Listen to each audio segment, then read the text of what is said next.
Meeting to order.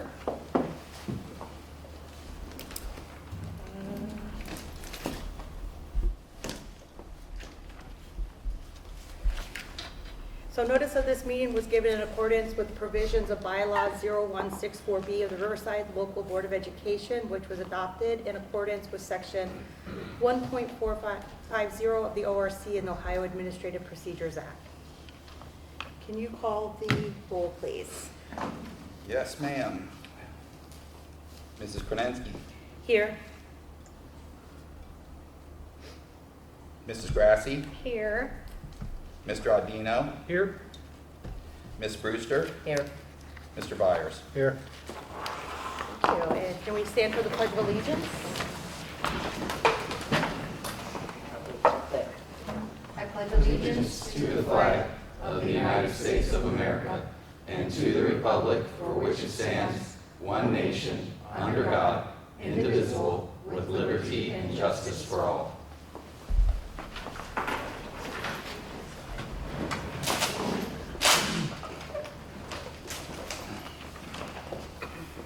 On behalf of the board, I'd like to welcome all students, staff, parents, and interested community members to tonight's Board of Education meeting. I'd like to remind everyone that this is a meeting of the Board of Education held in public for the purpose of conducting the school district's business and is not to be considered a public community meeting. There is time for public comment during the meeting in the public participation section on the agenda. I would like to revise item 12 on the agenda for consent agenda personnel under Part C, supplemental contracts, to remove Alexandra Byers from the consent agenda and vote on this individually as item 12, Part H. That's been adjusted and reflected in the revised agendas that are. So we do, Dr. Tino created a revised agenda, so that's reflected. So everyone, if you want to use that, it reads that way.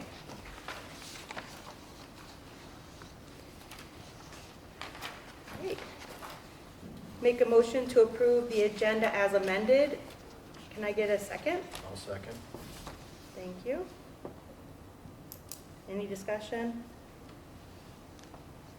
All right, can you call the roll, please? Yes, ma'am. Mr. Byers. Aye. Ms. Brewster. Aye. Mr. Audino. Aye. Mrs. Grassi. Aye. Mrs. Kronensky. Aye. Motion carries 5-0.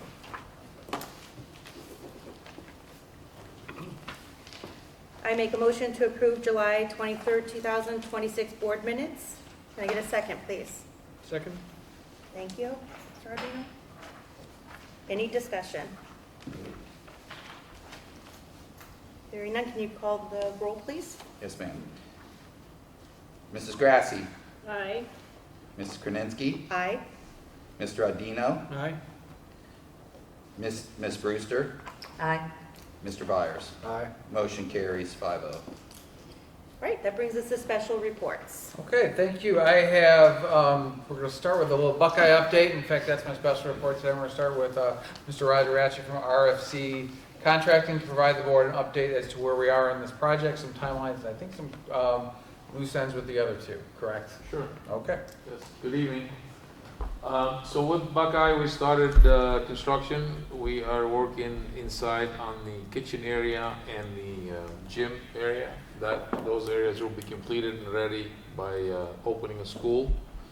And we have also started on the addition itself. We mobilized. We're moving some dirt. The building pad should be up and ready. We should be starting footers within the next week to 10 days. And we'll be ongoing with that. The tentative completion for the addition is in March of 2027. And the goal would be to get that completed, move students into it, and then start on the existing school from then throughout till completion of August of 2027.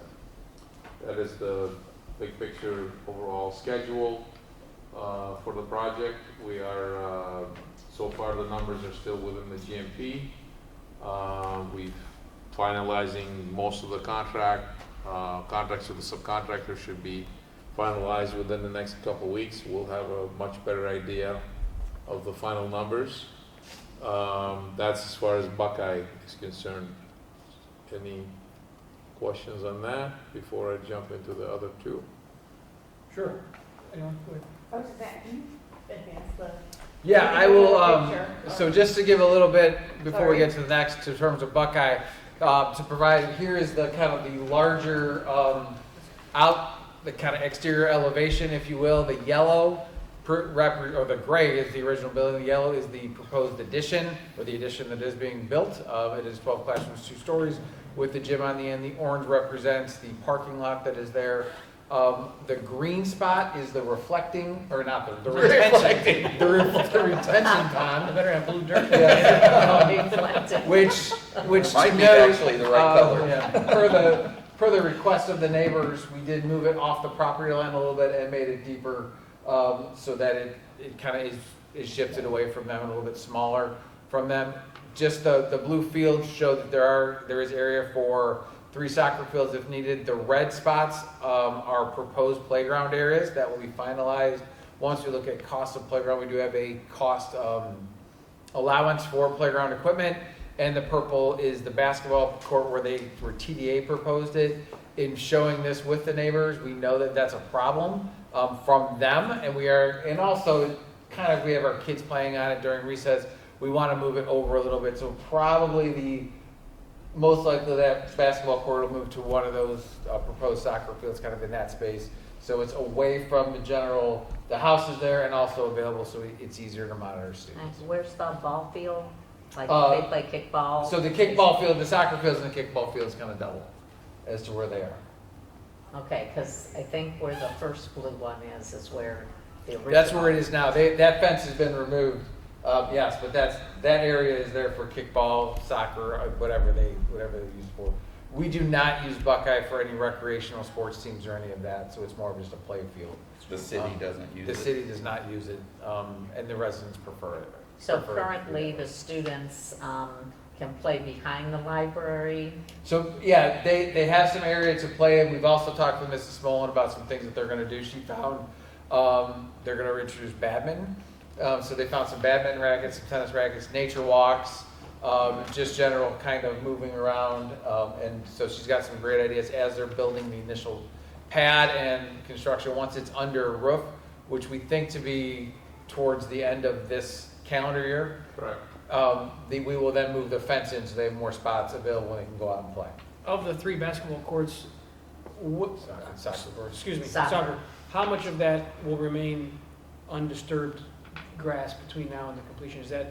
Are we storing dirt there? Is it untouched? Most of it is gonna be touched, whether we're gonna be moving dirt there or using it as staging for construction. So most of that area is gonna be part of the construction project. I asked, The preferred, like, kids play basketball and kids play kickball primarily. Those were the 2 things if they weren't on the equipment. So it can't look like a soccer field if it's a baseball or soccer, Mm-hmm. So we just want to plan for that to be as close so it could be supervised Yep. rather than way in the back. Absolutely. Yeah, they'll make it work. Right. Will those fields be And repaired? there's been times where there's been blacktop only, like, it's wet outside or whatever.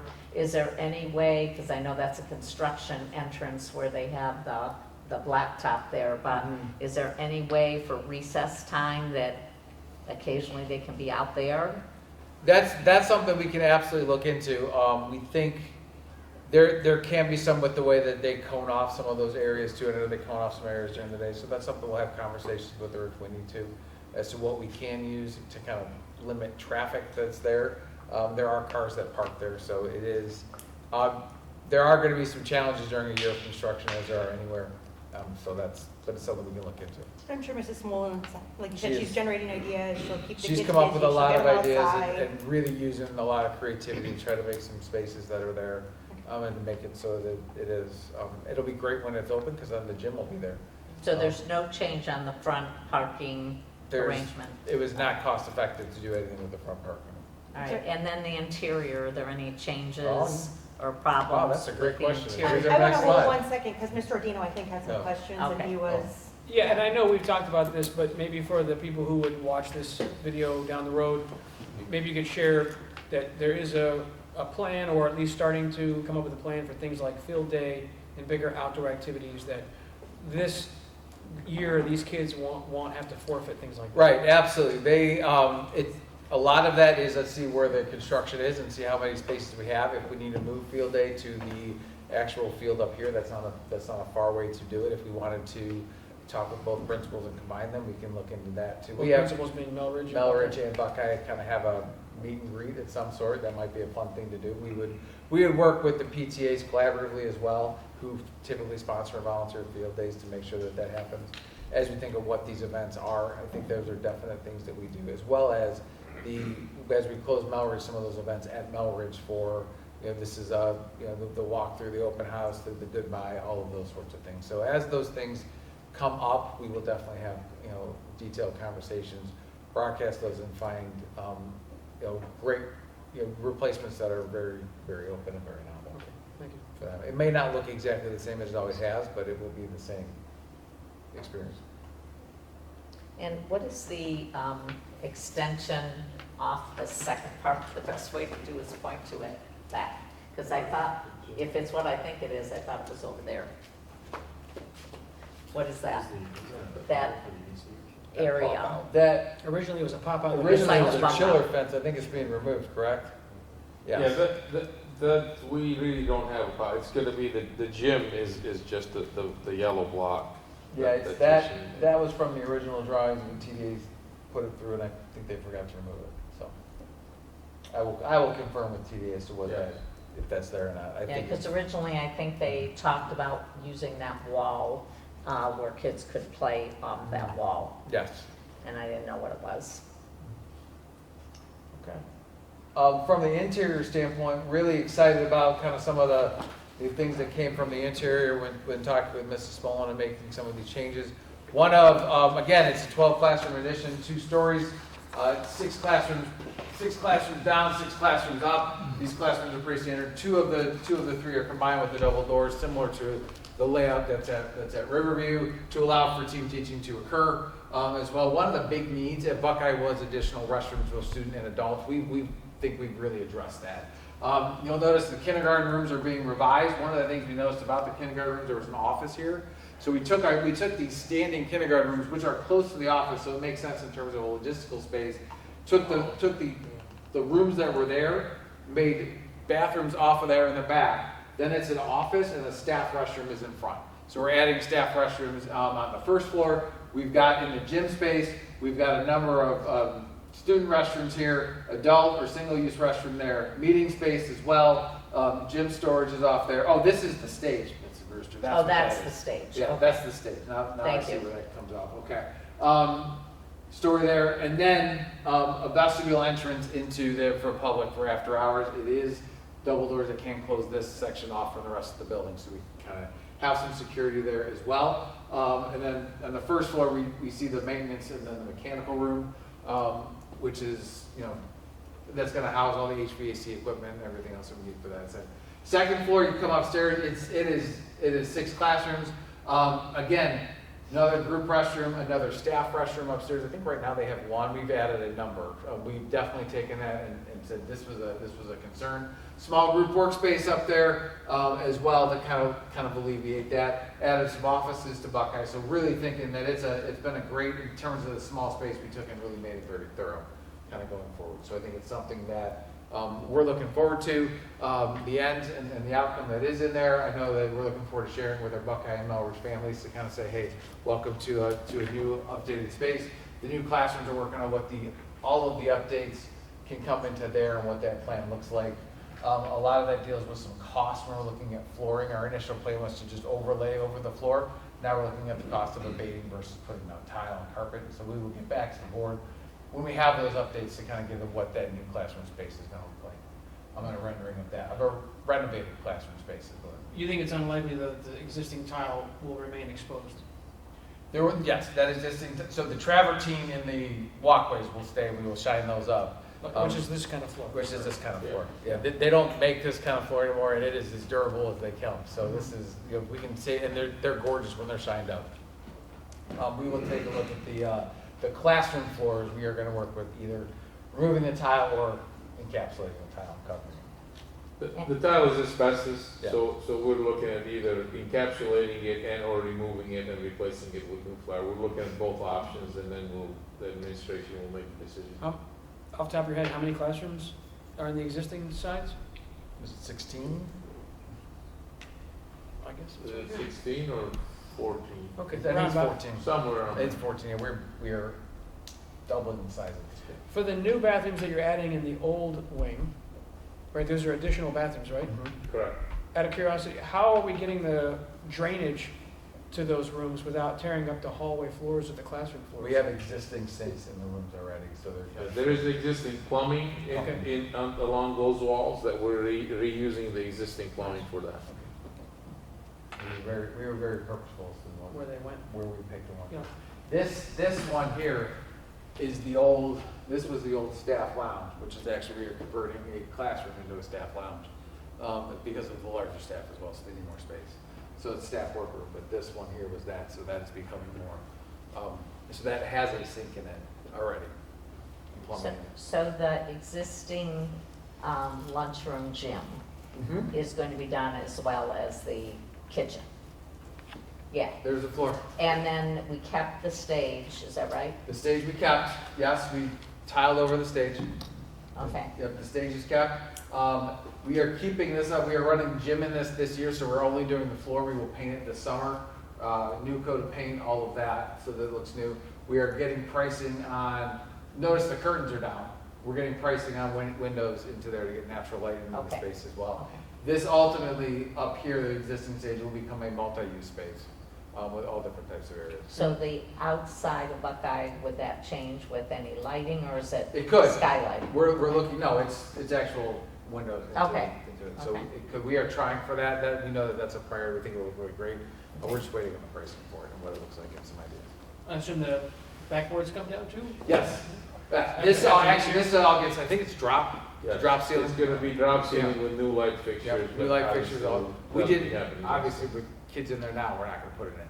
So once that's done, this will become just a sole cafeteria space. Okay. Very So then- exciting.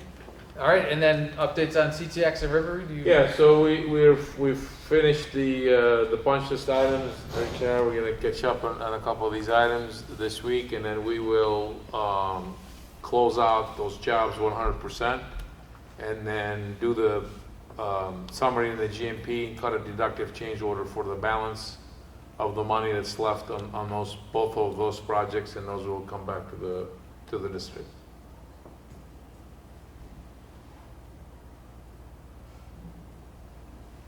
Are these interior items that you're working on to close out?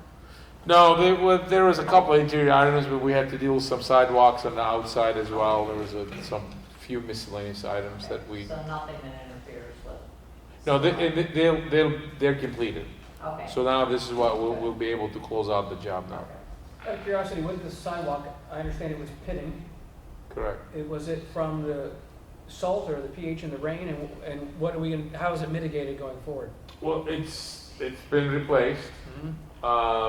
Honestly, I can't give you an answer. I mean, I have my own theory. I think it had to do something with the salt, but it could have also been when they poured it, they overworked the top, and the top just basically spalled. Yeah. So I mean, you know, it's hard to tell with concrete. And the But- replacement of the sidewalk wasn't at our cost, right? Pardon me? The replacement of the sidewalk wasn't at our cost? No. No, okay. And I saw the new sidewalk in for the CTX, Yes, so there's a clear path in. there's a clear path in, it looks Awesome. really nice, it'll be, well, we're going to start to establish traffic through that as the nighttime entrance, so it will be, we're excited to use it. Thank you. Thank you. All right. that- Anything else? No, that concludes reports for tonight. All right. So we have one unfinished business item. Ms. Brewster, you want a clarification of role, authority, and responsibilities of every elected board member. I sent out some information for the board based on our board handbook, OSBA, policy, et cetera. So I'm not sure what other discussion you'd like there. I think, you know, based upon what was sent out and the fact that there are sometimes situations where it would be advantageous for the board to meet, depending on what a situation occurs. For example, there was something in the spring, and I understand that we're going to possibly have a work session to discuss that further. So there's nothing else on the roles and responsibilities of board members? I think I just want to make sure, I mean, each of us is an elected official, and sometimes it's some of us are feeling left out of some of the decisions or knowledge that we need. You know, one person making decisions, it should be a discussion among all of us. Can you clarify, Um, please? I'm It confused. took like- it took a month before we actually sat down and knew all the details about what happened in the spring involving a gun. Maybe it would have been advantageous for all of us as a board to meet and know the circumstances and feel comfortable, because we get a lot of questions. That's one example.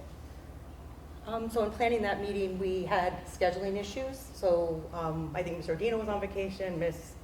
Grassi was on vacation, and we were also waiting to consult with the police department to try to make sure that we could have discussion around all those different schedules. So that's why it wasn't not about not bringing the board together when two board members asked for a meeting. It was getting it scheduled and having the information from the police department who partnered with us. Yeah, it just took, you know, a long time. I just feel that there could be situations where, and there have been, where it would be advantageous for us to meet as a whole board. I think what, and you already alluded to it, Ms. Brewster, about our potential upcoming retreat, work session, if you will. And I think that we're already having discussions on having a long debate on what constitutes an emergency meeting, what constitutes a special meeting. And while there's no specific black and white, what I've asked for and what I think Mr. McIntyre is going to be willing to share with us when we have this meeting are hypotheticals, scenarios where it would be suggested where we have these meetings.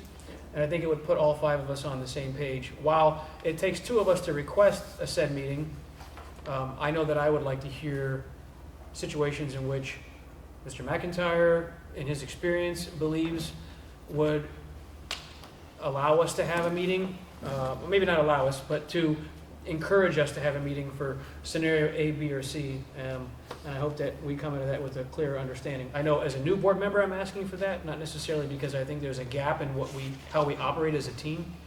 But for me, in particular, being a newer member, I would like to hear a little more about that. So hopefully that kind of crosses the T of what you're Right. asking for. I would agree. So you're saying that we're going to try to schedule a meeting. I don't know when that would be. I haven't started working on it. This is a brand new idea, so I'll be reaching out to the board as soon as, real soon, to try to get something on the calendar. Now, if it could be sooner than waiting too long, so we have clarification. I think for all five of us, any board, not necessarily the five of us specifically, but when we all have times where we're, I don't want to say operating on behalf of the board, but doing board-like work. The more that we can share with each other the work that's happening behind the scenes, I think the easier it would be for us to not be left filling in the blank. And this isn't me calling out any one member in particular, but I know there's times I have conversations that I could probably do a better job of bringing that information to the table. I think we probably all have examples of that. And hopefully that would help lessen the muddiness of the water to ensure that we're taking credit for the work that's being done, but also sharing it among the other board members so we all feel like it's one collective group. And I know you gave the one example, but hopefully what I'm alluding to is on the same page as what you're saying. Right. So I'll just remind everybody again to, one of the ways we can do that is if you do send an email for information, Yeah. we include all the board members on that. Right. I know I was meeting with Dr. Thompson and Dr. Rotino the other day, and they mentioned that if something comes to them, just to them from one person again, and they're providing information, that they'll try to remember to include all 5 board members on that, so we all get the same information. Yeah, So that that's would be another good. way. Yeah, and that's where we could do it, like me personally, there's times where I have reached out to one of them individually, and what I should have done is reached out to them and CC'd the whole board, for example, or waited for a moment like today. Mhm. So that's an example for me personally. All right. All right, any other discussion? Great. That is all for unfinished, and we did not have any new business. So that brings us to Board of Education and Committee liaison reports. First is Buildings and Grounds Operations Committee and Strategic Plan. Ms. Grassi? We do have this approval of the strategic plan on our agenda for this evening. And as I understand it, there will be additional work that's going to be done on that forthcoming in the future, which we will get some information on the goals and how they will be met, and additional information on that will be forthcoming later on in this year. So we have that on the agenda, and we discussed that at length at our last meeting. So hopefully everybody has had an opportunity to review that. The Buildings and Grounds Committee had a meeting on Tuesday. We had Evan Palo, did I say that right? Correct. Thank you. Who is our new transportation director, who was at our meeting, and that was really helpful to have him there. He brought to us a plethora of information that he has been working on with our consultant that we have hired through the ESC. And some of those items, item F in particular, is on our agenda this evening, and that we are going to be moving to hopefully approve parent contracts instead of payment in lieu for routes that are deemed impractical. It will save us some dollars, and that has to be approved by the Board of Education. That is something new that we've not done in the past, and that many districts don't take advantage of that, or we are one of the districts who doesn't take advantage of that, although many districts are already doing that in the other parts of the state. A lot of districts in Lake County don't do that. So we are moving to that. If we have some additional information that is requested, I'm going to ask Dr. Rotino to speak on that when we have that conversation in the agenda items. Okay. So Is that, you said item F? I think it's item F. Okay, because I see the school bus routes and stops, and I remember hearing something about, okay, item F. Yes. Resolution authorizing the use of parental transportation contracts. Correct. Right. So there's that, and we can only use that for routes that are deemed impractical. Or we can use that for special education routes as well. Okay.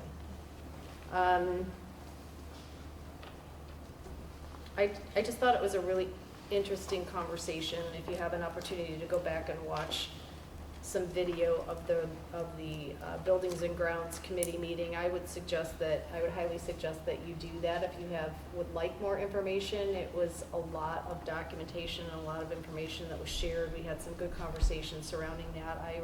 I do think that the Buildings and Grounds Committee was in agreement that this is something that we should move forward with, which is why it's on the agenda. So there was that.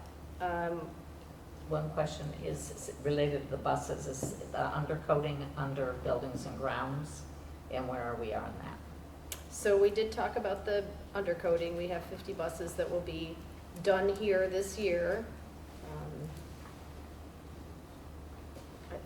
That's not on the Buildings and Grounds. It is not, we've approved a contract, and actually the 2 vendors are working it out. We have 2 vendors who are both Crown, Crown appliers, is the word I'm looking for. And they are working out who is going to do the work and who is getting the payment. But the plan is to have the Crown undercoating put on next weekend on the campus and the gravel lots. And they're just working out the details. So there might be a then and now if we have to use the one that's out of Akron instead of the one that's out of Did Pennsylvania. they say how many buses? 'Cause 50. 50? They said they can do 50. Oh, So okay. we are going with as many as that we initially agreed upon, as long as they can do it and not have us come to them. Yeah, So, and I that is what it was. So. okay. And then we also had some conversation with the transportation director about how many buses we have and about getting some information in an upcoming meeting about how many buses we have here, how many buses we use, how many are spares, how many do we really need, and looking at some of that information. How many buses do we have that can be scrapped if necessary? How many students ride buses? What the cost of running a bus is? We asked for all that information, and so he's going to be gathering that and bringing that to us at a future meeting, or through Dr. Ratina will be bringing that to us at a future And meeting. does that include vans? No, we talked about buses. Yeah. Okay, because vans are part of that, right? Vans are a little bit They separate. were until the pole fell on two of them. Yeah. So once we get them back, they'll come back. Yeah, it's really vans are how we use. For right now, it's more field trip, but we'd like to get more vans into our daily routes. It's just a matter of availability of our vans and getting them back. Okay, So we are getting one new van replaced through the insurance because of the pole damage. Van 2 and Van 3 that were damaged are being repaired, and our deductible is only $5,000 on that, and so they are working out getting some information based on how that's going to work out with the insurance company. So they're out of commission at the moment. We talked about the Riverside High School auditorium air conditioning, which went down in June.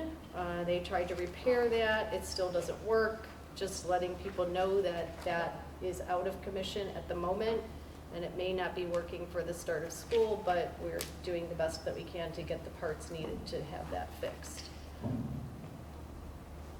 We talked about stadium lighting updates, and that they are working and operational, and I'm chuckling because we have such an ability to play with the new lights, because they are programmable, they're LED, and they have come with all kinds of colors, and we kind of talked about that a little bit.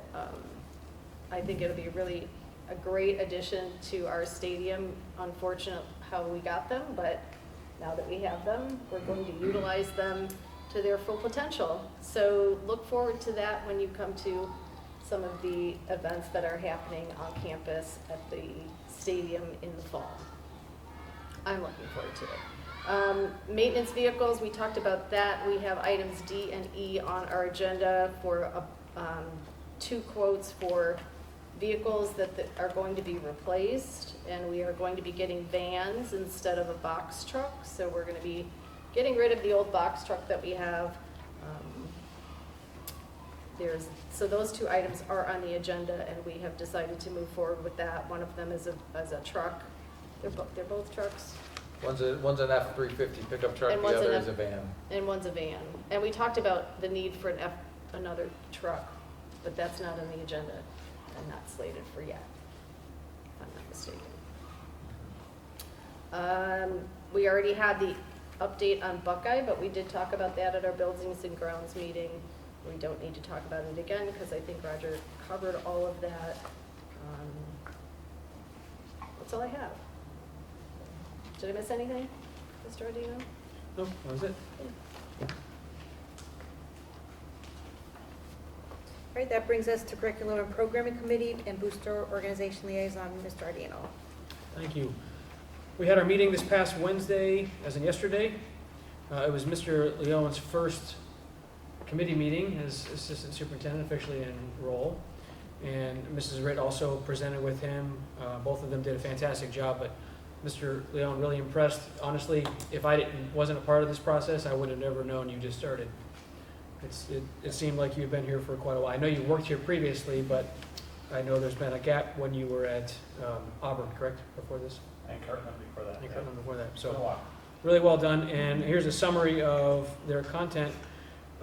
In part, we discussed the opening week professional development schedule. There's 3 days of PD before students arrive, which is pretty standard.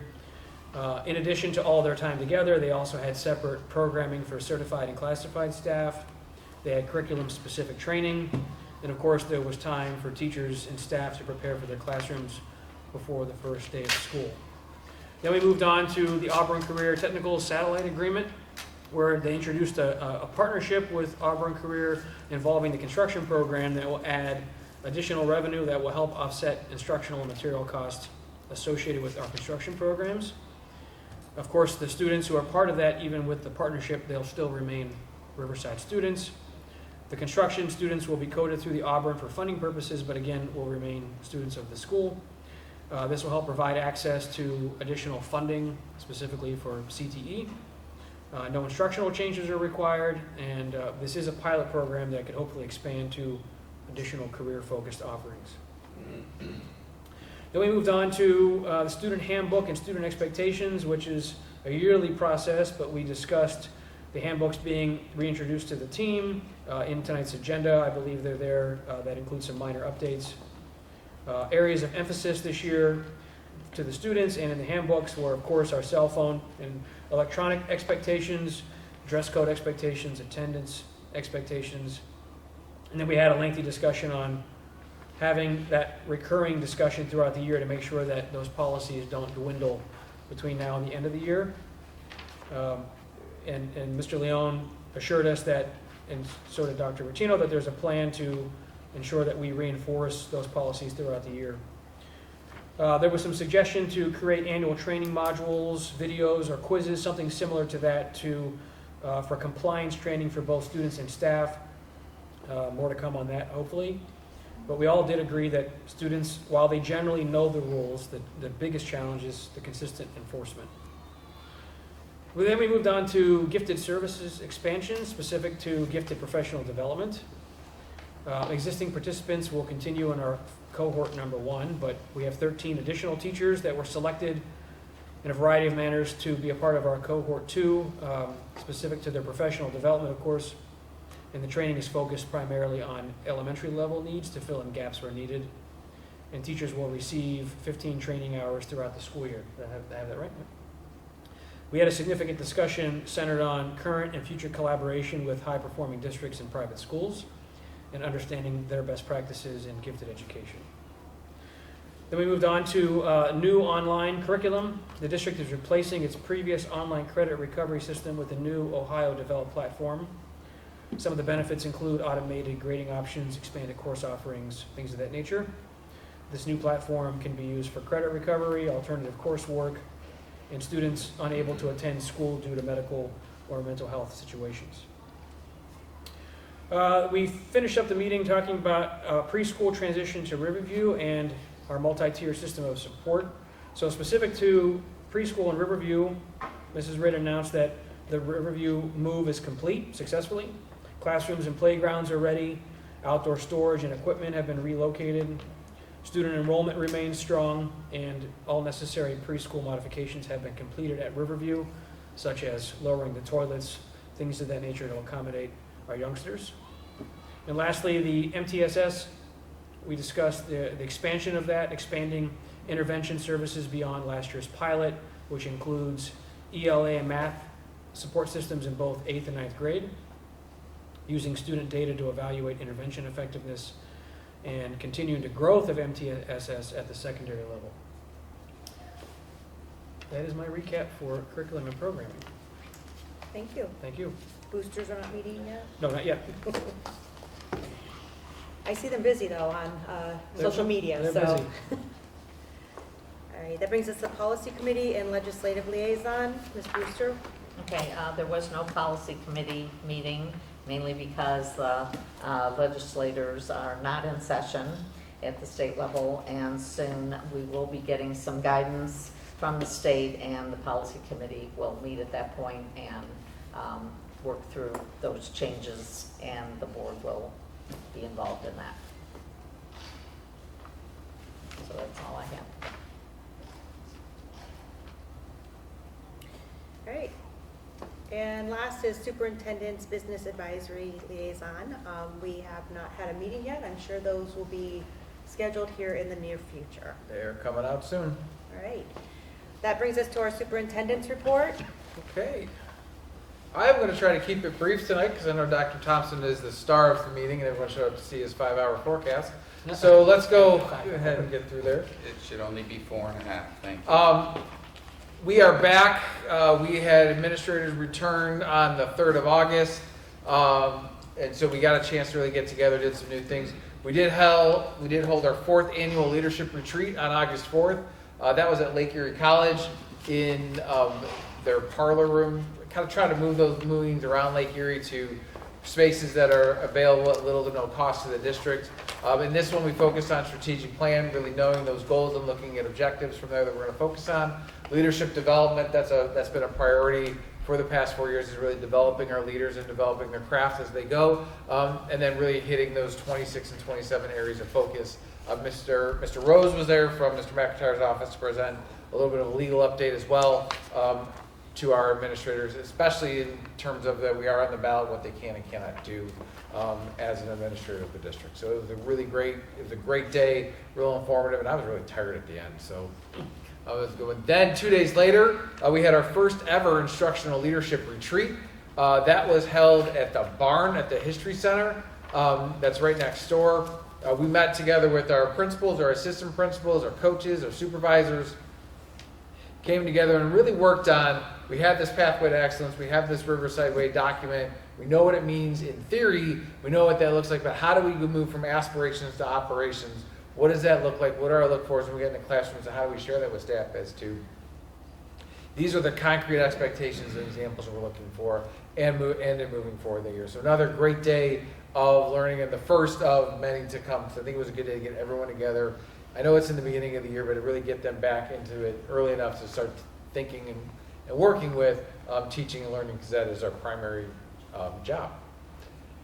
Finally, on Friday then, we capped it off with a half-day administrative assistant retreat. We know that those are the people who run the buildings and departments, so we wanted to get together, bring them all together to talk about changes, really kind of answer a lot of the questions they have, best practices that they use, clarified some of our new procedures, talking about some of our points of emphasis, including branding, messaging, best practices in communicating out using the systems that are there, having a new transportation director. We had some conversations about what those look like and those updates look like along the way, as well as the new budget process and kind of how that works, and who to go to when they have some questions, and really kind of how they form that partnership, and just a chance and opportunity to thank them as well in advance for all the work that they have done to get ready for the school and that they will be doing this week.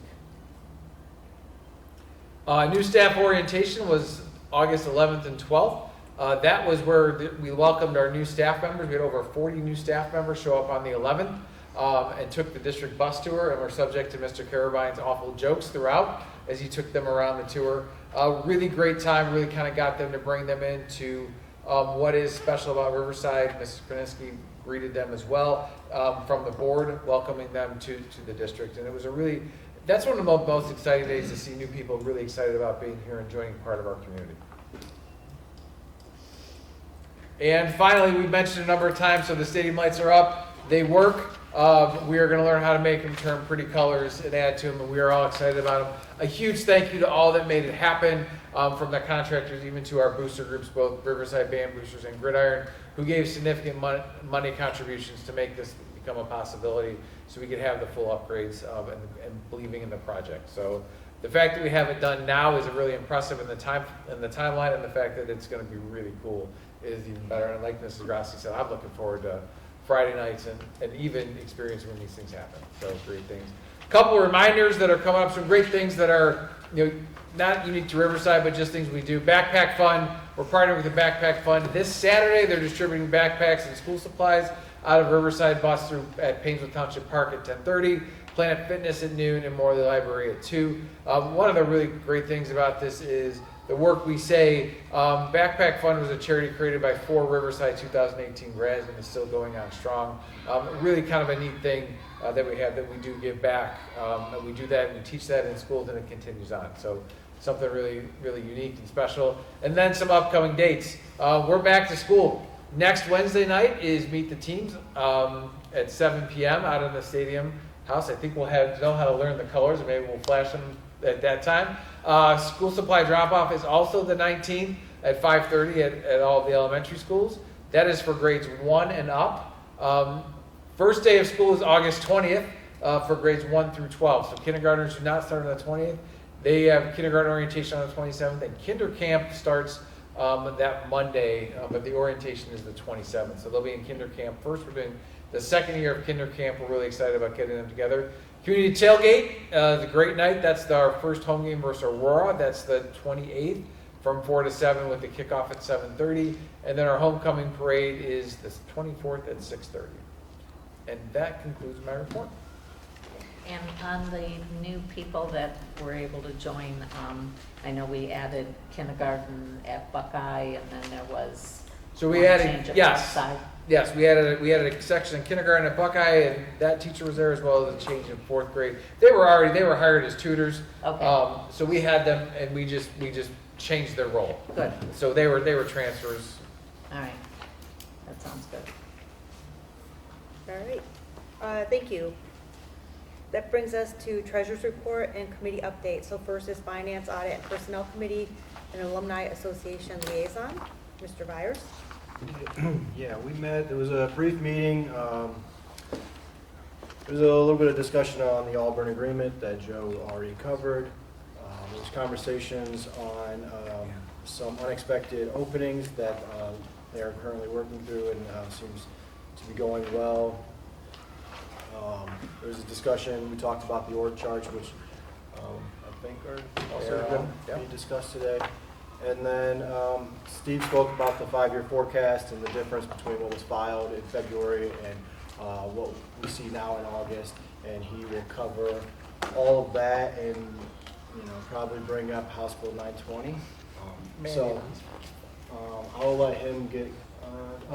Before that, we did not meet for the Alumni Association liaison meeting.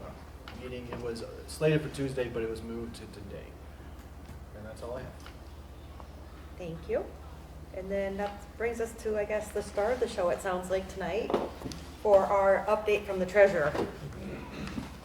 I just have to ask before I start anything, am I the only one that's hearing little kid voices behind us? No, there's cheerleaders back there. Oh my gosh, I thought maybe I was losing my mind. I don't know what you're hearing. It's normal. No, Those are the voices in your head. That's your fan club cheering on. They're excited for this. Well, we put a lot of thought and we've had a lot of conversations with multiple administrators as we're trying to frame this the best way that we can. So what we decided to do was move this presentation like a story. It is fact-based story. And it's even in chapters. Chapter 1. So what is our commitment to accountability, and our being all of us, the board, the administration? What are we telling people, and what are we actually doing? So accountability isn't just a promise. It's our responsibility that we have to every student in the district, every employee, and importantly, every taxpayer as well. So I'm going to we're going to kind of go back and forth here a little bit with Dr. Rottino and myself, and we're going to just talk about some of the things that make up our principles. What are our fiscal principles? But beyond that, just what are our principles as administrators, and I believe as a board?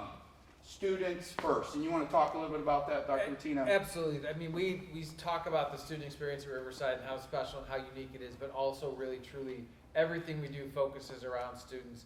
We do say 80% of our general fund goes to salaries and benefits, and that's for our high-quality teachers who work hard and go above and beyond every single day. And it's a proud thing that we have.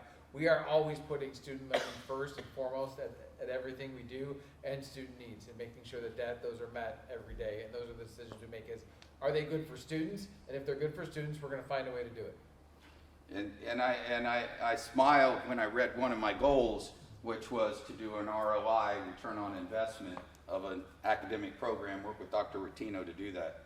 We already do that. We do it on everything we do. So we need to, my focus and our finance department's focus is to make sure that every dollar spent supports our learning objectives, supports our strategic plan, and most importantly, prepares our kids for life after high school, whatever that's going to look like for them. Fiscal discipline. need to be disciplined in what we do, and we're working very hard at increasing that. You'll see that a little bit further in the presentation. But every dollar we know has a purpose, and every decision has accountability. And we own that and we accept that. I'll let Dr. Rotino talk about transparency. It's pretty simple. What we do is, I mean, we put it out there. We try not to hide anything. We don't try. All of our staff are internal. We try as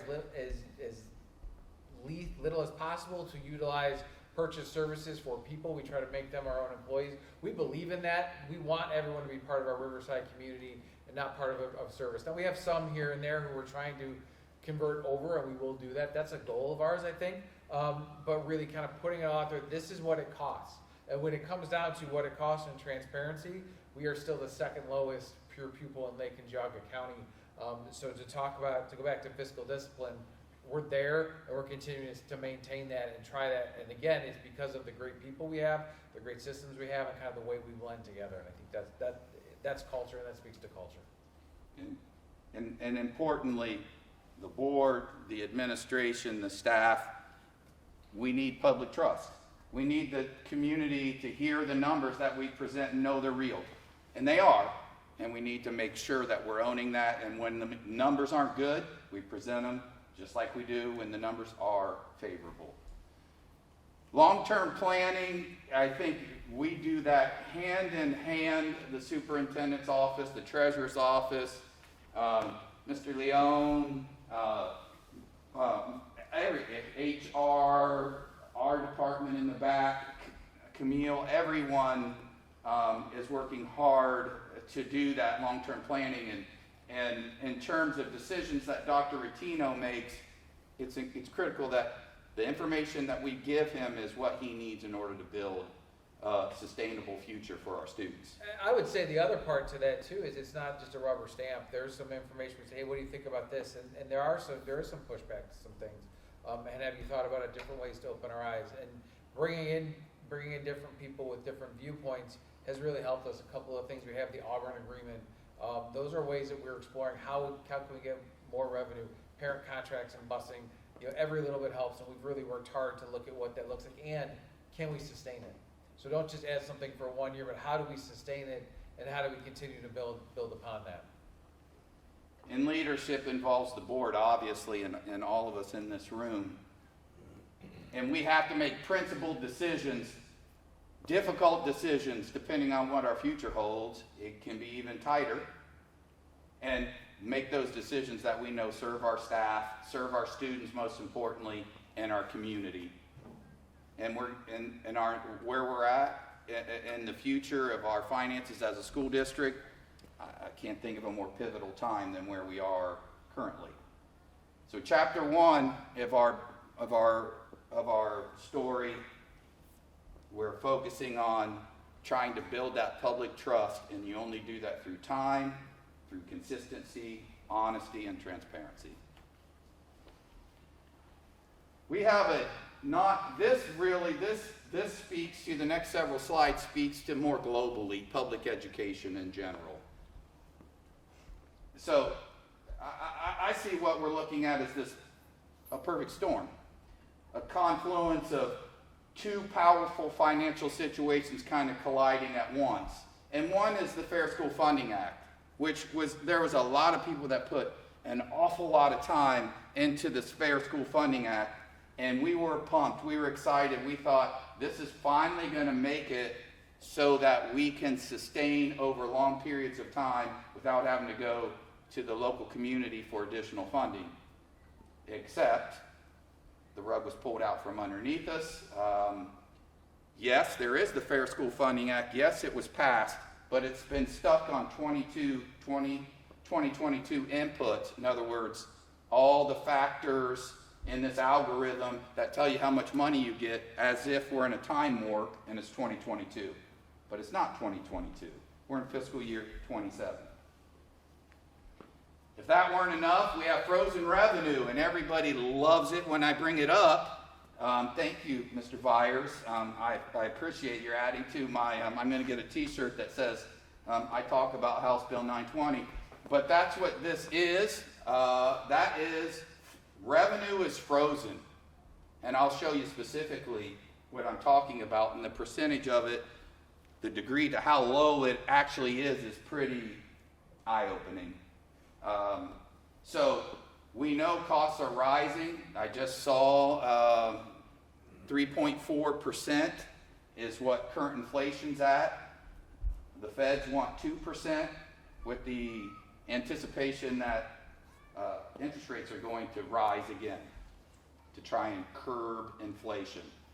If that were our only concern is inflation, inflation's just one piece of the challenge we face financially. So I said this was across the whole state.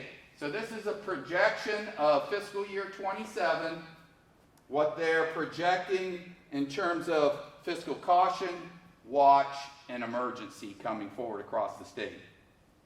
Then you go to fiscal year 28, starts to look a little bit bleaker. Then you go to fiscal year 29. Those are the projections of what the state is going to try to wrestle with in terms of how many school districts are in fiscal trouble. Look at no further than Lake County. Almost everyone's on the ballot this November for one form of funding or another. So, our story, why are we here? Why are we in the financial situation that we find ourselves in? Rising employee health care costs. Remember, inflation, and keep in mind, inflation's at 3.4%. Couple that with 8 to 10% on average, rising every year for our health care costs. Our operational costs continue to outpace revenue. When you pay $4 and whatever cents it is a gallon for unleaded, diesel fuel is over $5 a gallon. Our buses run on diesel. We travel more miles than any school district I've ever been a part of in terms of square miles that we have to cover. When gas prices go up, it significantly impacts us. House Bill 920 and the Fair School Funding failure. Already talked about that enough. Then we couple that with a reduction from the county, one of 8 counties in Ohio out of 81 or 82 counties. Is it 81, 82? 88 counties. Thank you. 88 counties that actually took money away from school districts. And thank you, our commissioners, for giving us back half, but we're still short $600,000 per year. Now keep in mind, the gentleman said, if you can't absorb a 1.5% pay or 1.5% loss in revenue, you're doing something wrong. And then the gentleman walks off the mic. I'm going to explain why he's so wrong. Inflation, we've talked about that. Our purchasing power keeps declining. So chapter 3, kind of setting the stage, what we did first. And I'll only read this once, although you're going to see this on several slides, but our commitment is to educating every child to the best of our ability and being responsible stewards of your money. And I found this quote and I thought it was just so apropos. Be aware of little expenses. A small leak will sink a great ship. It isn't a $2 million cut or a $2 million addition to revenue. You don't hardly ever see that. It's little pokes in the side of the ship. It's a $50,000 expenditure here, or a $45,000 hit on something in Rich's world that he didn't anticipate, like a truck, a box truck that breaks down, or whatever it might be. And those little leaks make up a big difference. So what have we done already And I'm going to let Dr. Rottino talk about this one. So obviously, we've talked a lot about staffing reductions through attrition. We've eliminated teaching, administrative, and support staff positions, saving nearly $3 million annually. We're really truly trying to make a difference from attrition and not impact the student experience in any significant way. So we've already started to do a lot of that in there. And I think that's, as we continue to have people resign or retire and move on, we ask, do we need them? Do we need that position immediately? Do we need that position in the future? Can we go a year? Can we go 2 years without it? Or can we eliminate it altogether? And we make those decisions in real time. We don't just bring it back, because if one leaves, we don't just bring one back. So I think that's a big one. I think the next one, we'll talk about it a little bit more in depth, but just changing healthcare and having the courage to walk away from the consortium and go out on our own. And we did a lot of work inside, and it took a lot of courage to make that decision. And I think making that is proving to be the right decision, and continuing to look and monitor through that. Is it perfect? No. But I know it's something that we are working with all to make sure that we provide our staff the benefits they need and the coverage they need, yet in the most affordable way possible. We've also enacted budget reductions. For the first time in, I think, most people's memory, we engaged departments and buildings in building, or being a part of building their own budgets. Because if you don't build your own budget, you don't have a sense of responsibility or ownership. And when you don't have ownership, you don't have responsibility. So they were part of that and have been a part of that. And every time we've had an opportunity, we've done training. We're really trying to not keep money away from buildings or from departments, but rather be much more judicious in terms of going across every expenditure and making the decision about whether or not we need to make that expenditure. And then Dr. Rottino, you want to talk a little bit about this? This came from a lot in my department, but Dr. Rottino is also involved. Yeah, so looking at where we're at from an administrative standpoint and going into budgeting, using those budgets, and then thinking about where those monies go from and flow to, and not just carte blanche signing off on POs. Not that we did that, but there was a lot more leniency into, did we really think about, do we need it? Do we have something else that does it? Do we currently purchase it? Is it the best solution? Is it something that is used by all or used by one, and can we replace it with something more affordable? So we've had those questions, and we do have those difficult discussions, and it does require change. And change is uncomfortable for some people. We know that, and we help walk them through that change process. And we try to make sure, hey, this is, it's going to be okay. We'll help you through that process, but this is what's best for us. And that cost, it doesn't outweigh in terms of return on investment. We don't see the same. Yep. So I think we've started to really have some of that, especially the number one area I would say is software. Really looking at computer software. When we put COVID, they gave everything away for free, and then we found great uses for it. So then they started to charge.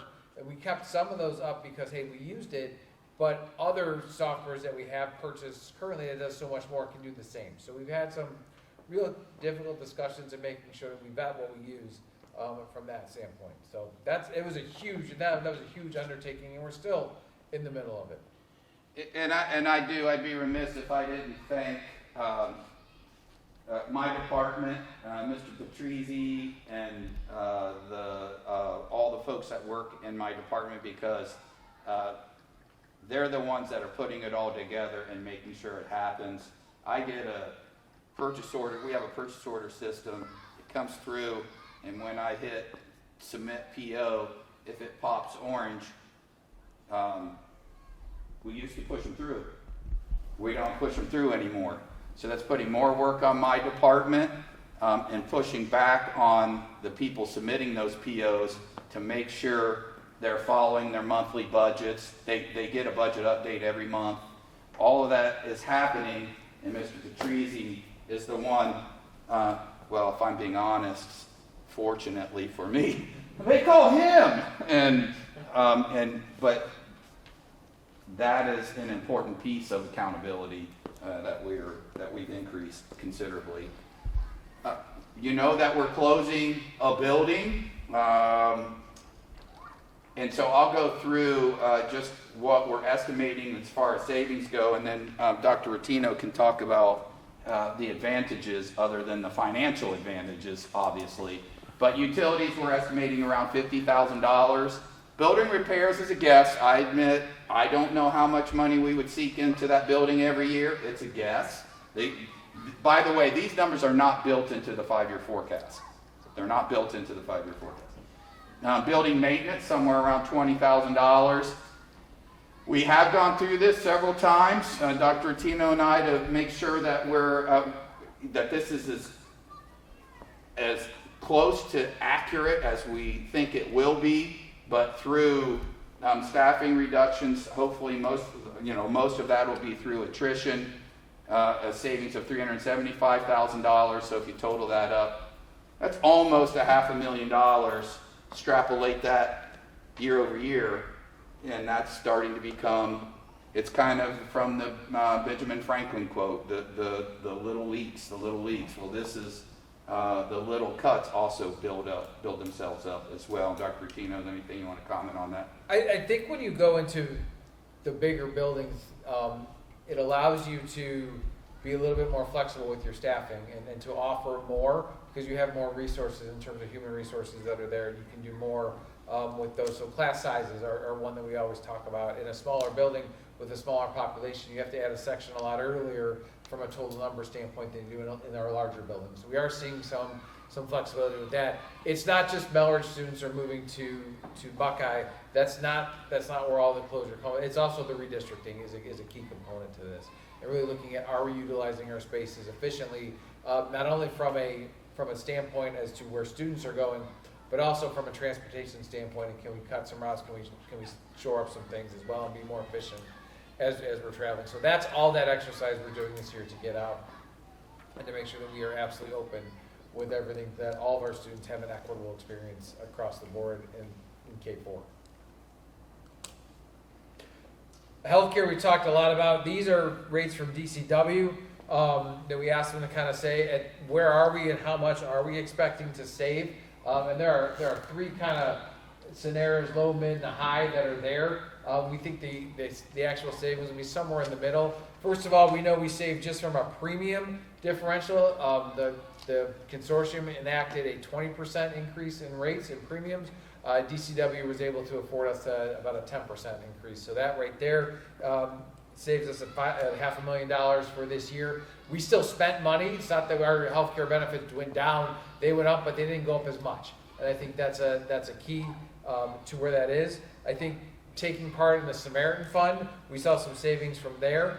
The total cost, because there is a cost to enroll in that, the total cost is still yet to be seen, but it could be anywhere up to $500,000 or anywhere as little as $300,000. But that's still a significant savings that we're doing. And I think as that fund and as this grows and some of the other actions that the Healthcare Consortium are going to take, we're going to continue to try to keep these under control and not necessarily just going all willy-nilly.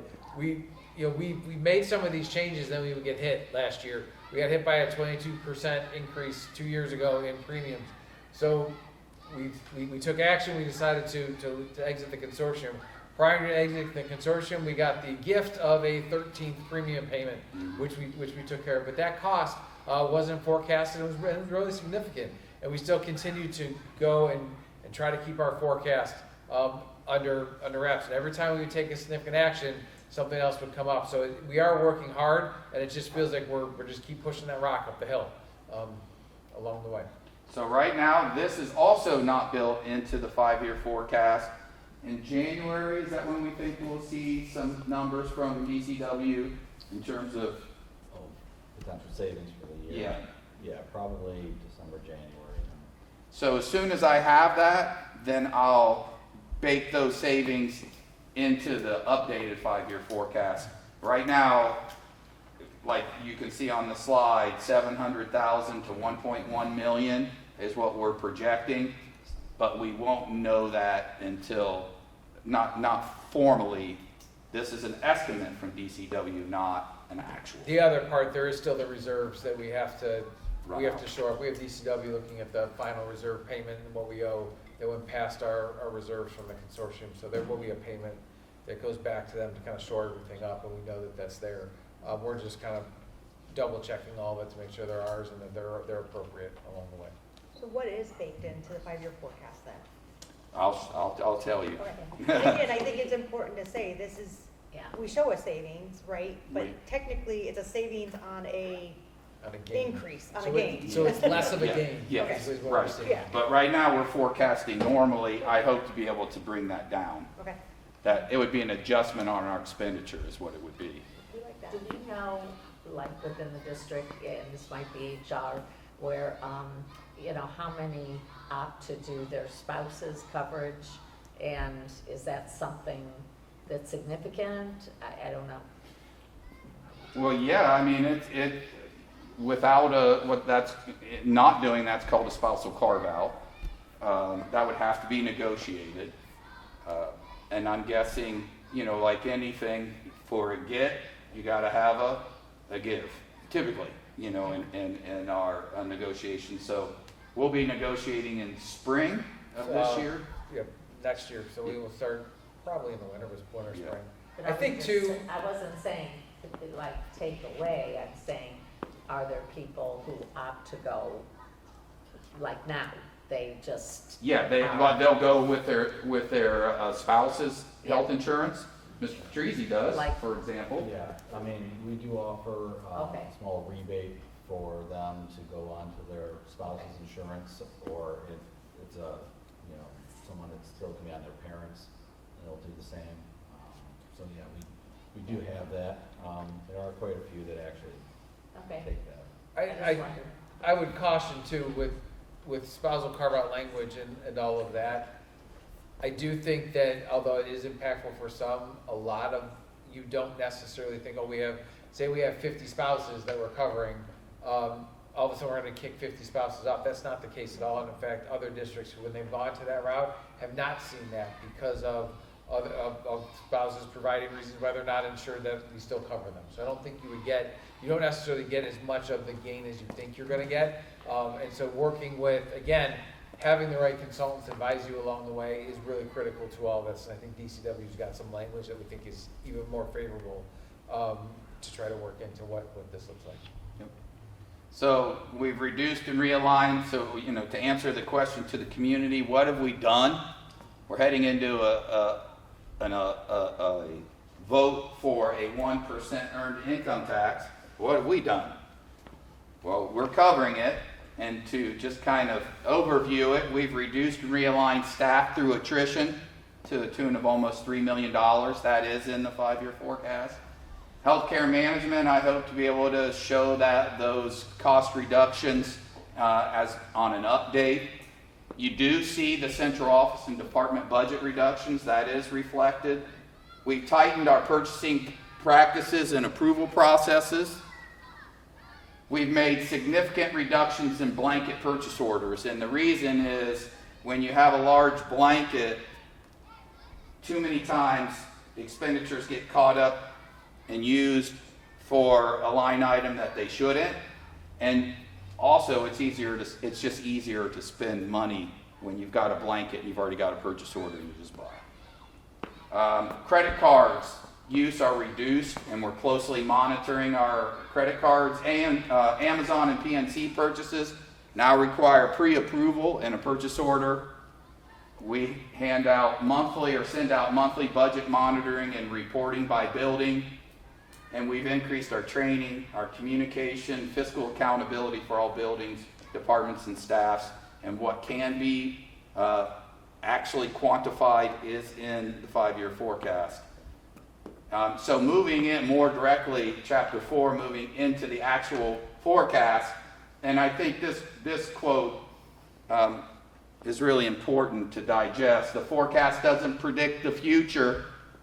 It predicts what happens if nothing changes. So what you're going to see is if nothing changes. So the forecast, what is it? Well, it's a financial roadmap. Dr. Rattino needs the financial roadmap to make decisions about can he do something Mr. Leone's new, and he comes up with this really great idea, and I love these really great ideas. Dr. Rutinos needs to know, can we do that or can't we do that? So he has to have an accurate 5-year forecast to help guide him. And you want to talk a little bit about that?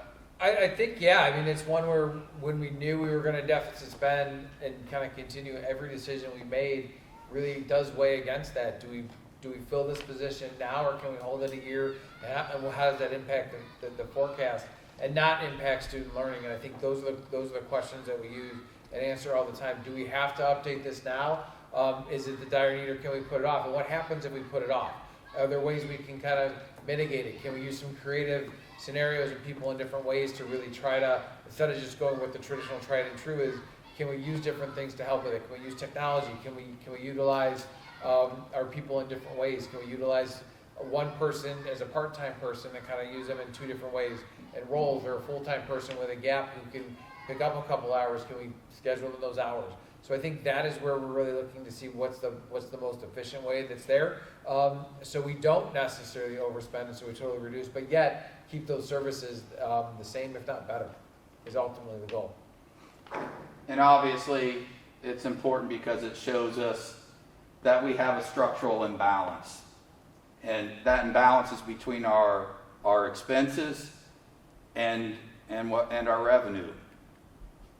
But it does offer us, as leadership, the ability to change, to not that the forecast doesn't have to be our future, rather we can alter it.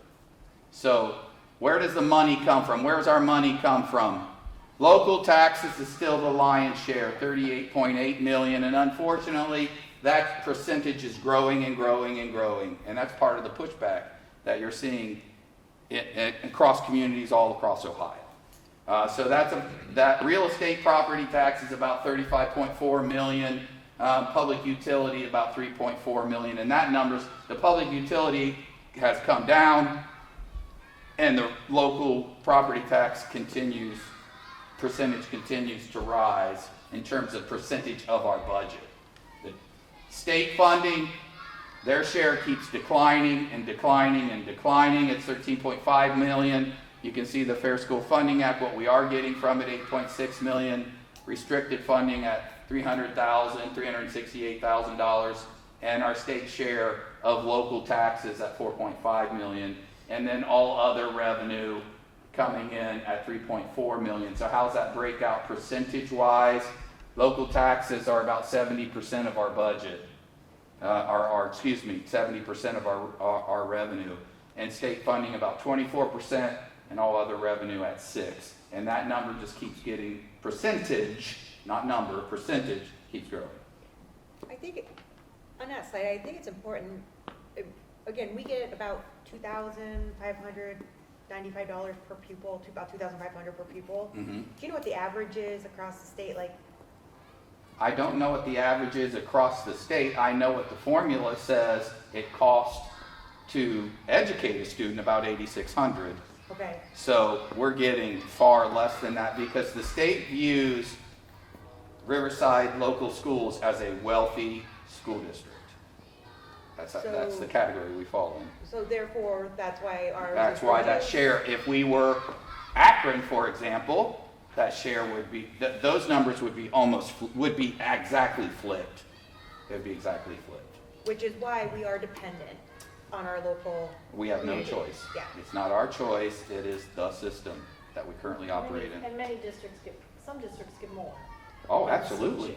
Oh, Oh, yeah, yeah. I think a Absolutely. couple neighboring schools are around 12,000 per student, Yes, approximately. yeah. We, yeah. If we have the label of being, I'm sorry, you used the verbiage, not expensive school district, well, thank you. A wealthy school district, do they think the answer to that is because we're getting more property tax when we know House Bill 920 caps the property tax? There's the irony, right? What they're saying is, essentially what they're saying is, you reside in a wealthier community, your school district is part of a wealthy community, you can go to your local property owners and get more money from them because they have more money. So go ask them. Versus if you're Akron Public Schools, it's about 14% of their money comes from local property taxes. And the rest comes from the state, just given to them. And on the other side of that, again, it's about 8,500 to educate a student. We're getting 2,500. So the money that's coming in is getting sent to other districts. But the reality that you could educate a student for $8,600 is preposterous. Yeah. You couldn't, nobody spends that kind, nobody. I could show you across the state, and You're saying that number is too, it's incredibly too low. So when you reside in a wealthy district like ours and you send your kid to a private school, does that voucher money get affected by a formula? Well, that's the irony. Yes, of course, when a student leaves, any student leaves for any reason, we do lose that state share. And then with them goes voucher dollars, which if it's a high school student, is $8,300, $8,400? I think it's $8,400 this year, $8,600, in that range, goes with them. so correct me if I'm wrong. They tell you you're a wealthy school district and you need to go to the community, which is a hope strategy, right? Right. Because you're not guaranteed for the levy to pass. That's correct. And those same politicians typically campaign against the concept of passing levies, because it's asking the community for more money. So the very parachute that they're suggesting you use, they poke a hole in it the second you deploy it.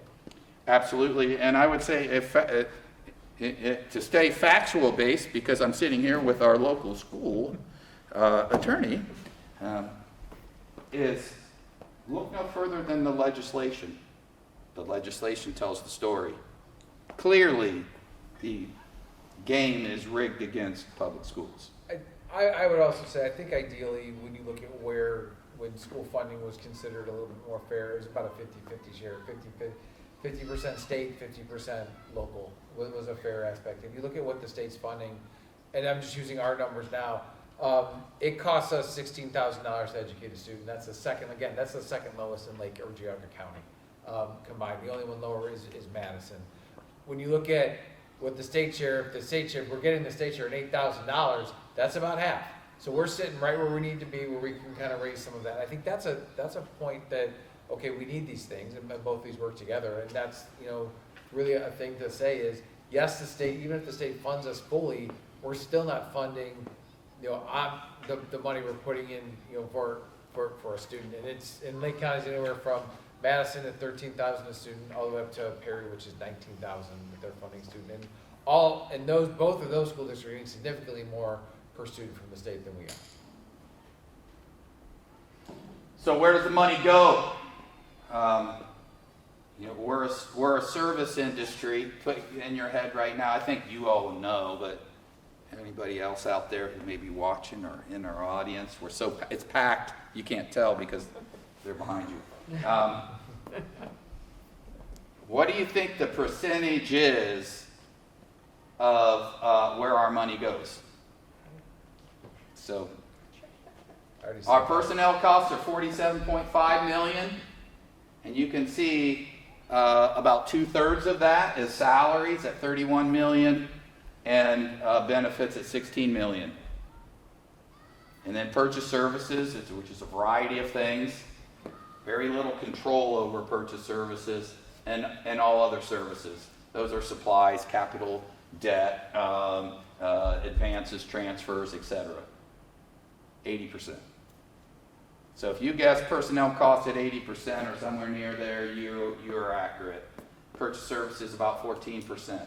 So when it comes to reducing, remember that comment, you should be able to easily absorb 1.5% cut. Take a look at that. Where's the 1.5% coming from? But that's not really the full story. This is your first look at what our forecast actually is. Now, I should have started, and I apologize. You've got booklets, and I know you guys are wild about booklets, so I made you booklets. But if you are supercharged data geek, which I don't know who that would be, if there is one, but it's the third section's a lot of that raw data. Those are assumptions in there. So I would encourage you to go through that and take a look at those. But this is a more simplified, obviously, forecast.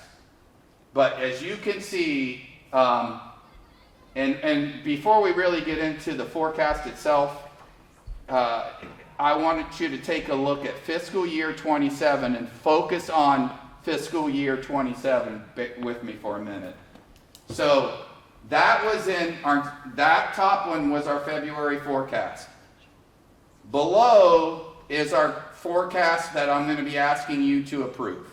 Below. But let's look at fiscal year 27 versus fiscal year 27. We were projecting, when we put the forecast together last February, that we would end fiscal year 27 at $13.7 million. And now we're at $16 million. We've slowed the bleed. The cuts that we've been talking about. What have we done from our previous chapter? What have we done? We've done a lot, but it's not enough. It's not enough. And what's important let me keep going here for a minute. So, again, this is the forecast that we will submit, that I'm asking you to approve. So, if you take a look at total revenue, 55.8, 56.3, 56.3, 56.6, 56.8. Folks, that's all revenues increasing.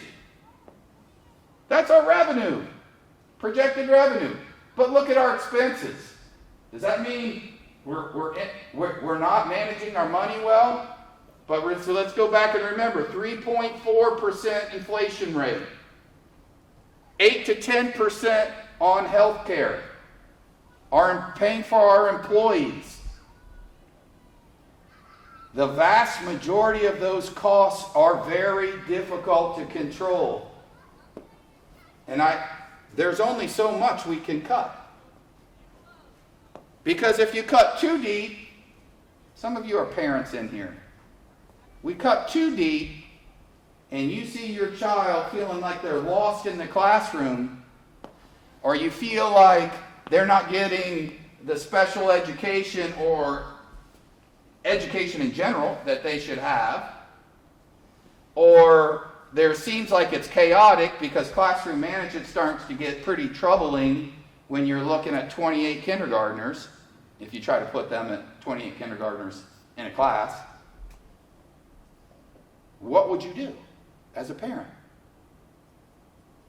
Take your $8,600 a year and your voucher and head on down the road. That only exacerbates our problem. Less revenue, less students. And who typically moves students if you're being stereotypical? People with means. It's easier for them to move than people that don't have the means. Whether it's move or pay because $8,600 is not paying your tuition at NDCL, is it? Paying a part of it, but you got to pay the rest. So it's just a problem that keeps compounding itself. So the first number you see me circling there, which is in fiscal year 28, that will put us in fiscal caution. We bought a year here, folks. This was a deficit in February 29 was a deficit. So we've clawed ourselves out a little bit, but $1.8 million is not going to get the job done. And we can't keep reducing staff at $1 million in staff a year. Sorry. What happens when we go into, because again, when we go into fiscal caution and fiscal watch? Fiscal caution, well, in reality, I'll tell you what I know if you go on the state website, what it tells you. In reality, I think the state's going to be so overwhelmed with fiscal caution and fiscal watch, other than presenting a plan, I'm going to guess that's about as far as it's going to go at fiscal caution and fiscal watch in reality. But that plan will include a levy, for sure, and cuts, significant cuts. And then, of course, in fiscal 30, that number, to be able to dig out of that hole, and the hole that you're digging out of is the annual surplus and deficit above. 3.3 million is what we're projecting for this fiscal year to spend, what our revenue is below our expenses. And then 5.6, 8.8, 11.7, 14.9. And in fiscal year 31, we're looking at an actual deficit of almost $25 million.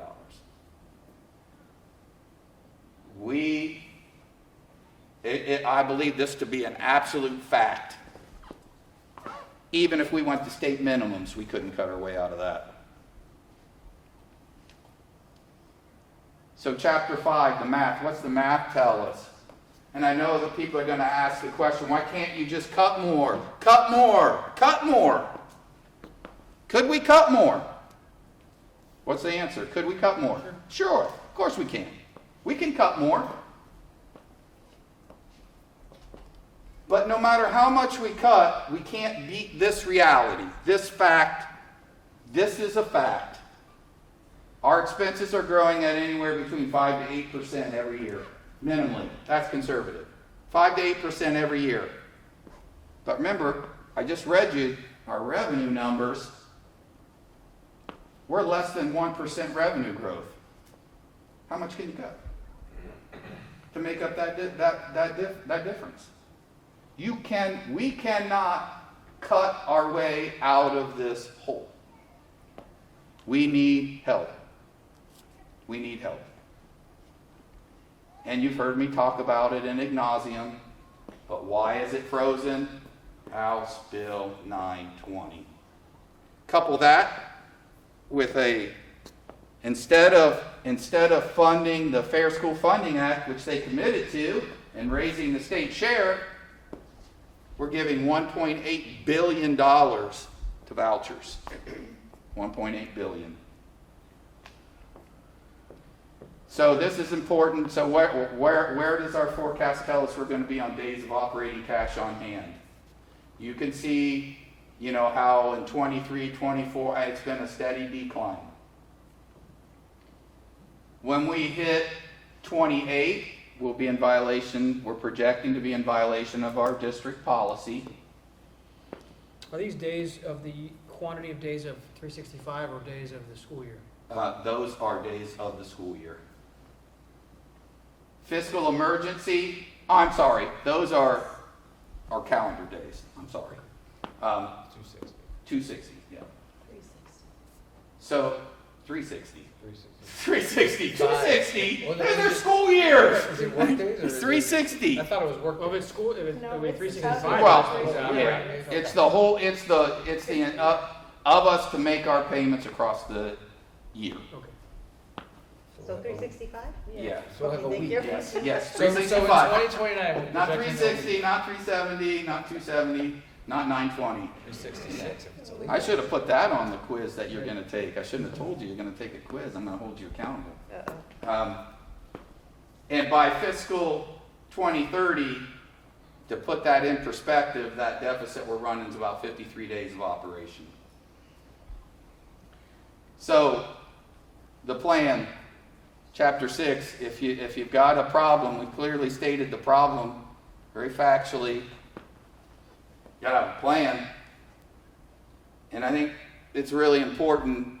What we've done is, before we've asked for any support, and that's why I thought it was important to show what we've done, before we ask for any support, we think it's our responsibility to first challenge ourselves. Every budget was reviewed. Every single budget was reviewed in ad nauseum. Every expenditure examined. Every time we lose a staff member, we have a conversation. Can we not fill it? Last week you came to my office and said, hey, here's our student ratios. I think we need to add 2 more teachers. And I had to say, I agree. Because if we don't, we're going to significantly impact what that teacher can do in that classroom with that many students. We made the decision to add 2 more teachers. But it wasn't because we didn't examine it. We looked at the numbers, we looked at shifting stuff around, and it always came back to the same thing. We need the additional teacher in the classroom. So every assumption questioned, every stone turned in our pursuit to find the most responsible fiscal path forward. And we have done that. And I hope people will begin to see that we are very serious about our commitment to this. I think it's important to share too, and you've said this, Dr. Thompson coming in and taking a look at everything. Not at all what I anticipated. That Not there's at all. It's not that we are looking at it today Yeah. only, like it's been No, looked. gosh, no. Don't think I rode in on some horse or he rode in on some horse. I came here riding my horse, thinking, oh, I'm good at this. I'm going to fix their budget. And it didn't take me very long to figure out, holy smokes, there's very little, if any, hanging fruit.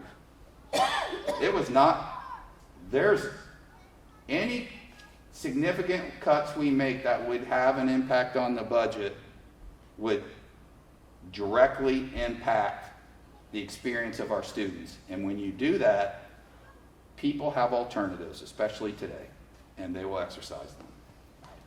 And just to be clear, the 2 teachers you referenced isn't a net of 2. It's 2 for specific grade levels, but with. No, we're attrition still on- minus. We're still Yeah, down. that's what- that's They what I- would- Yeah, no, it's not a net. Right. No. And when we talk about the additions, the plan was they would have been added next year with redistricting Right. and the closure of Melridge and brought back. So it's a year early is where they are. I just wanted to make that clear for anyone else. Good question, or good point. So why an earned income tax? So why an earned income tax, Dr. Rotino? I'll help you with some of your slot. Well, sure, go ahead. Yeah, I'll help you there. Well, number one, we listened. We heard a lot about property tax. We heard a lot about taxing our seniors out of our homes.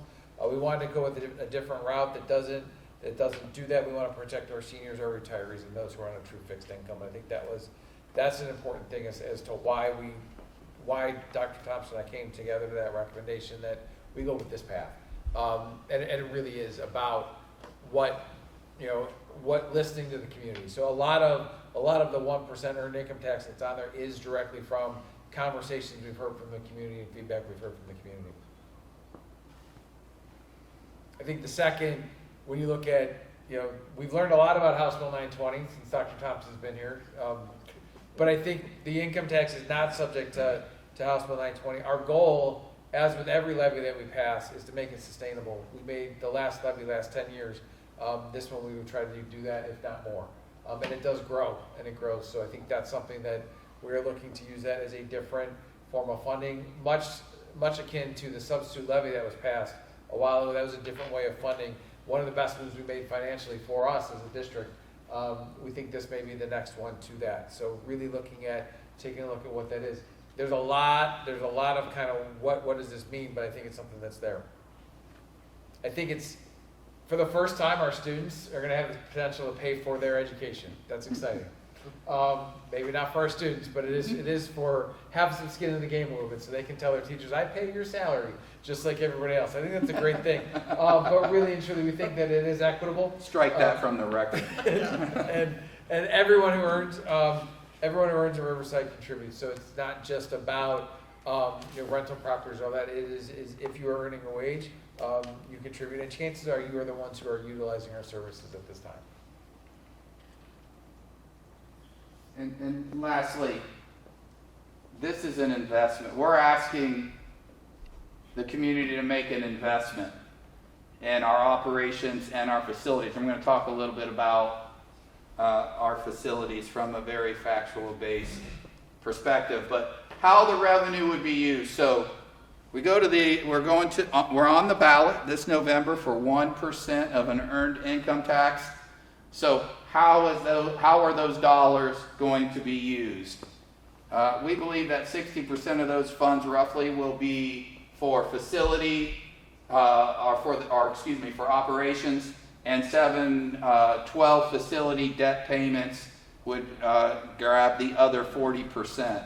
So 60% supporting daily operations, staffing, student programming, etc.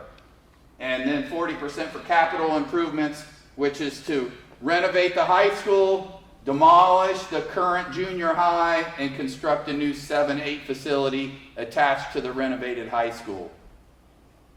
So our facility upgrades, you know, Mr. Byers, I'm wondering, is it just a want or a need? I kind of feel like maybe it's a want. Is that true? Or is it a need? First, I'm just going to give you a couple of glimpses, and then I'm going to introduce, probably we'll lose this employee, will probably be in Hollywood.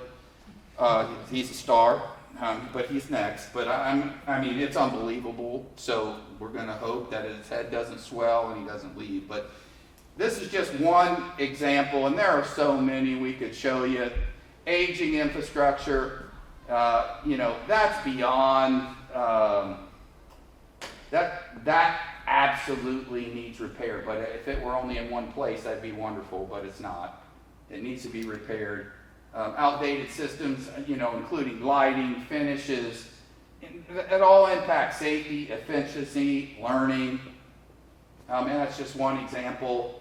And safety concerns, you know, I have filed paperwork with Mallory this afternoon because I felt like the superintendent endangered me by having us take pictures on this step this morning.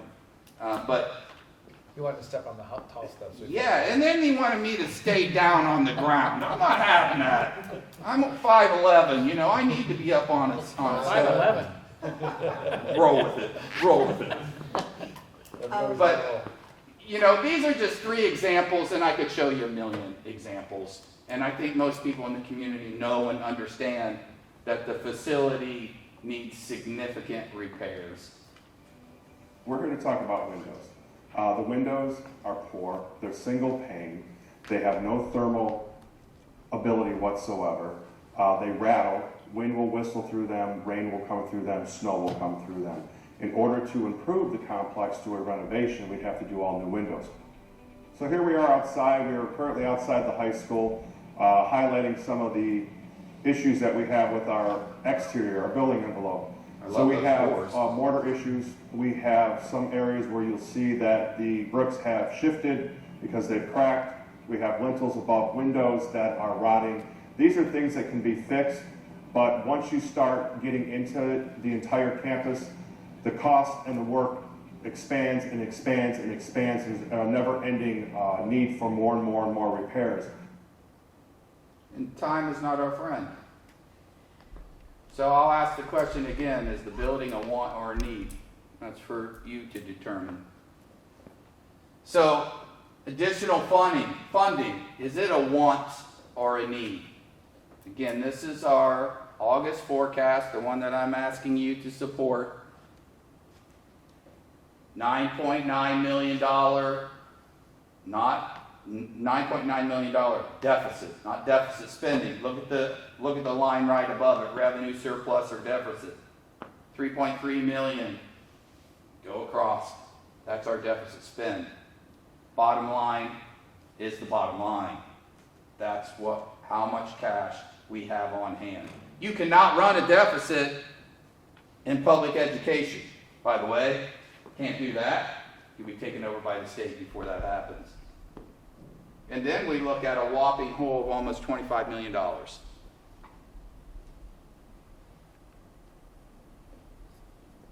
Then I think really to show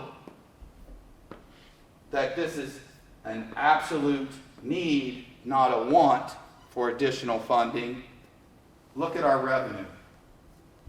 It's flat. Remember, it's less than 1%. So the assumptions that go into this particular forecast, there's a lot of assumptions, and you can read them all on those back pages. But what matters most for us right now is the understanding that this 5-year forecast is not, it is just an outlook. It is not our future unless we make no changes. If we make no changes, this is our future. The last 5-year forecast, I'm proud to say we were within less than 1% on expenses and revenue. I don't know that we'll hit it that closely, but it's certainly providing for us what it's intended to provide for us, which is a framework, guardrails for us making decisions as we move forward. It assumes no new building renovations occurring at the 712 campus. Not Buckeye, but this forecast assumes none of those changes taking place. And this is the proposed August 26 ODU forecast submission. So again, fiscal year 28, we're in fiscal caution. Fiscal year 29, we're in fiscal watch. And fiscal year 30, with no changes. And can we make enough changes to get out of this? I don't even know that we can. We delayed it 1 year. Last year, it was looking like 27, 28, and 29. So we pushed it a year. But we don't have the capacity to make those cuts unless we start cutting student programming.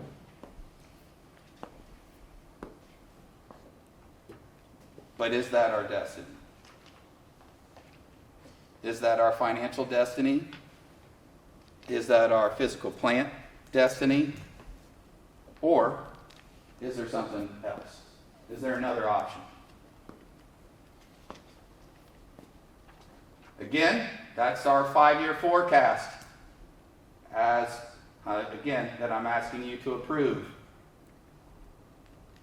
9.9 million, 24.5 million, or 8 million, I'm sorry. This is our forecast below if we pass our levy and our COPS issuance for the facility, the 712 facility. Look at the difference. $9.9 million flipped to a $22 million carryover. And nowhere along the way are we projecting to be out of compliance with state law in terms of our cash carryover.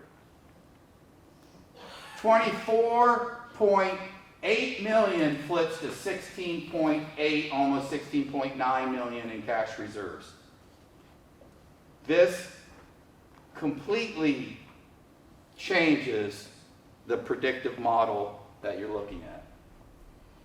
Dr. Thompson, and just to squash a question or a statement, I should say, I've been seeing a lot of, which is misguided.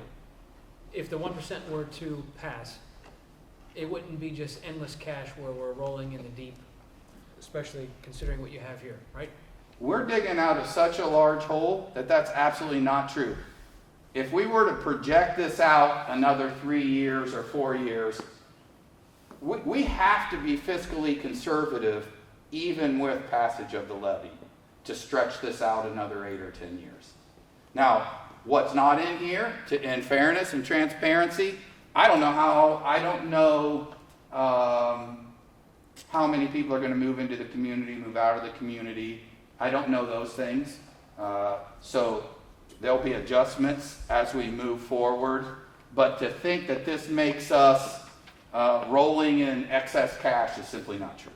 To be fair, those who are moving in those new developments, they have a TIF or a RID or some sort of tax incentive where we don't see all of those taxes for a number of years. And I think that's, yes, we see the houses, yes, we see the students, but no, we don't see all of the funds. And depending on the agreement and the property, we may see them on the back end or we may never see them. So it just depends on where they are. But that's a significant, it impacts our inside millage. It also impacts the overall impact on taxes at 920, reducing everyone else's share.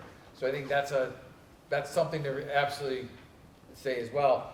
An income tax, if they're moving in, that automatically captures on that. And that's for, you're referencing new homes. The new homes, Not- new builds, yes. Yeah, okay. and I don't want to steal your thunder, this might be in your upcoming quiz, which I'm hoping to ace. Mhm. If everyone's homes were just to suddenly magically double in value, and thus, in turn, their property tax go up, would we be seeing a giant roll of money rolling in as a result of that? Absolutely not. So without getting overly complicated, you have effective mills, you have past mills, mills that were passed, millage that was passed. Those two numbers do not match. They do not match. And then you have inside mills. So these 4 mills of inside mills are not impacted for historically have not been impacted by House Bill 920, and they still aren't for years. So when taxes go up by, home values go up by 22%, which they recently did, inside millage goes up. But just past year, they legislated a 3% cap on 4 mills. That's it, 4 mills. There's a cap of 3%. All these mills over here, the voted mills, what happens is it goes up 22%. Maybe your taxes go up. Maybe his went down. Because the effect of House Bill 920. House Bill 920 is going to freeze those collections, and the county auditor, what the county auditor does is just ratchets down the millage. Actually ratchets down the millage number, which that is effective millage, what you're paying on. So, no, never at any point other than 3% cap on inside millage is the school district going to receive any more dollars no matter what happens with property inflation. Additionally, what confused people, I think last round, at least like in Concord Township, for example, there was a 4 mil fire levy. So they got hit with a 4 mil fire levy plus a 22% increase, and a lot of people saw their tax dollars rise. And remember, 920 does not impact police, fire, parks, recs, libraries, but for us, it is frozen. To use us as an example, since you referenced this, if my property tax goes up, excuse me, if my home value goes up Mhm. and his home value goes down, you don't see any new money coming from me, but you may see less money coming from him. Well, the tax, so let's say you're all homeowners and you guys pay $20,000 a year in taxes between you. The dollars might shift, like one year you might get a little more, you gotta pay a little more, you pay a little less, you pay a little more, you pay a little less. You know, she pays no change, let's say, for example. The county auditor's adjusting that across the whole community so that no matter what, we only get $20,000. Right. We're never going to get more than $20,000 except for that potential 3% on inside mills, which is 4 mills, which is very little. That's why you see those numbers. Look across the top at revenue. It's barely moving. That's why. So, and I've heard more than one person say it, then where did my increase in taxes go? If it Well, didn't your go? increase, if your taxes Let's might say have it's went to her, $1,100. maybe. Where did it go? It might have went to her, or him, maybe. Or it went, if you live in Concord Township, 4 mills went to fire But you don't mean it went to us as in a form of a check, it went to us in the form of savings. It's savings. In a reduction. in a reduction. And there are people that live in beautiful homes, that's all reductions. We know that. And I've seen reductions for 3 years in a row. While other people have seen how that's calculated, I cannot say I know. I just know that at the end of the calculation, if you all pay $20,000, that's how much we're going to get.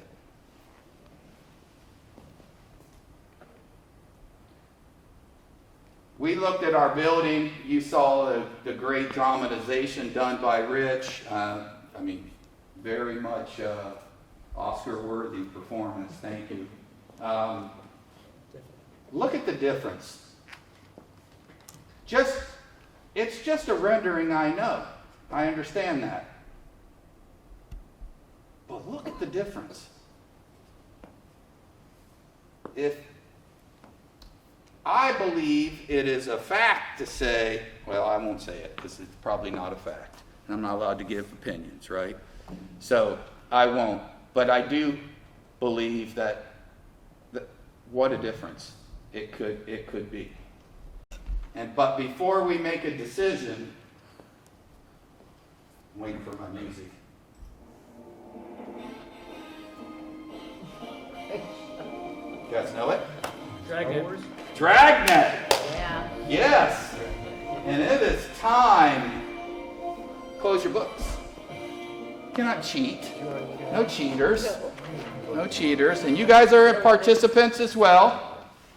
Our raucous crowd. Okay, I'm going to give you a little quiz here. I was a teacher once.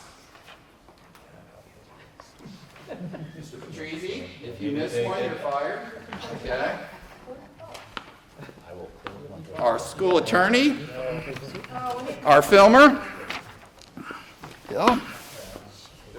You got it? I got it. Okay, so you can start taking a look at these.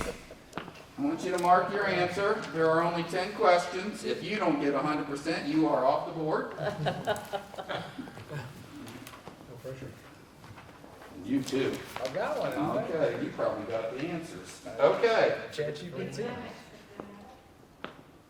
so take a look. Read the. I'm sure you circle your answers. Get a few ahead. I'll give you a couple minutes, but I know you're probably tired of hearing me chatter. But we're almost done. I promise. This is it. So, question 1. What is Riverside's forecast designed to do? We're supposed to shout them out? Not yet. Not yet. I'm just letting the people know. Don't shout out your answer yet. But is it A, predict exactly what will happen fiscally? B, project finances if current assumptions continue? C, determine employee salaries? Or D, set property tax rates? Is this open book? No. No, it's not open book. What kind of teacher do you think I am? Should I phone a friend? No, you can't phone a friend. So what is it? What is it? Shout it out. A, one? Oh, number 1? It's B. B. It is B, project finances if current assumptions continue. That's what a forecast tells us. We don't do anything, we're going to end up falling off that cliff. But we know we can do things. We've shown that. Question 2. What is Riverside's largest source of operating revenue? C. Is it state funding, federal funding, local taxes, or student fees? Local taxes. C. C. B. Federal funding? B? No, C. No. Oh, okay, just checking. I thought I heard B come out of there. Wasn't gonna have that. Yes, of course, it is local taxes. We have a reliance on local property taxes. Has anybody ever heard that that's possibly been challenged? Maybe a couple of times, right, Mr. Attorney? Question 3. What is Riverside's largest operating expense? A, buildings, B, transportation, C, technology, D, personnel and benefits. D. You know it's D. Question 4, approximately how fast are employee health care costs rising each year? Is it A, 1 to 2%, B, 3 to 4, C, 5 to 8, or D, 8 to 10? D. Boy, the board's killing it. Nicely done. It's D, it's 8 to 10%. Question 5, Riverside has already eliminated or reduced staffing positions totaling approximately how much in annual savings? Mr. Ardino's cheating. I'm not. Is it A, 500,000, B, 1 million? This is over a 3-year time period, by the way. Oh, well, now that wasn't Okay. a question. Well, I'm letting you fix your answer. If you answered based on 1 year, it's over a 3-year time period. Is it A, 500,000, B, 1 million, C, 2 million, or D, nearly 3 million? D. Question 6, what is the estimated annual savings from closing Melridge? It's an estimate. C. C, 495, right? $495,000. Question 7, which income would not be taxed by Riverside's proposed 1% earned income tax? See. Are wages taxed? Nope. Yes. Oh, yes, excuse me. Are salaries taxed? Yes. Yes. Is Social Security and pensions taxed? No. No. Is earned income taxed? Yes. Question 8, at approximately what percentage rate is Riverside's revenue projected to grow year over year? Hey, less than 1%. So back to that earlier, and I know I hit it a couple of times with the gentleman who said, surely you can absorb $1.5 million or 1.5% reduction in your revenue. When you're bringing in less than 1%, that gives it a totally different perspective, does it not?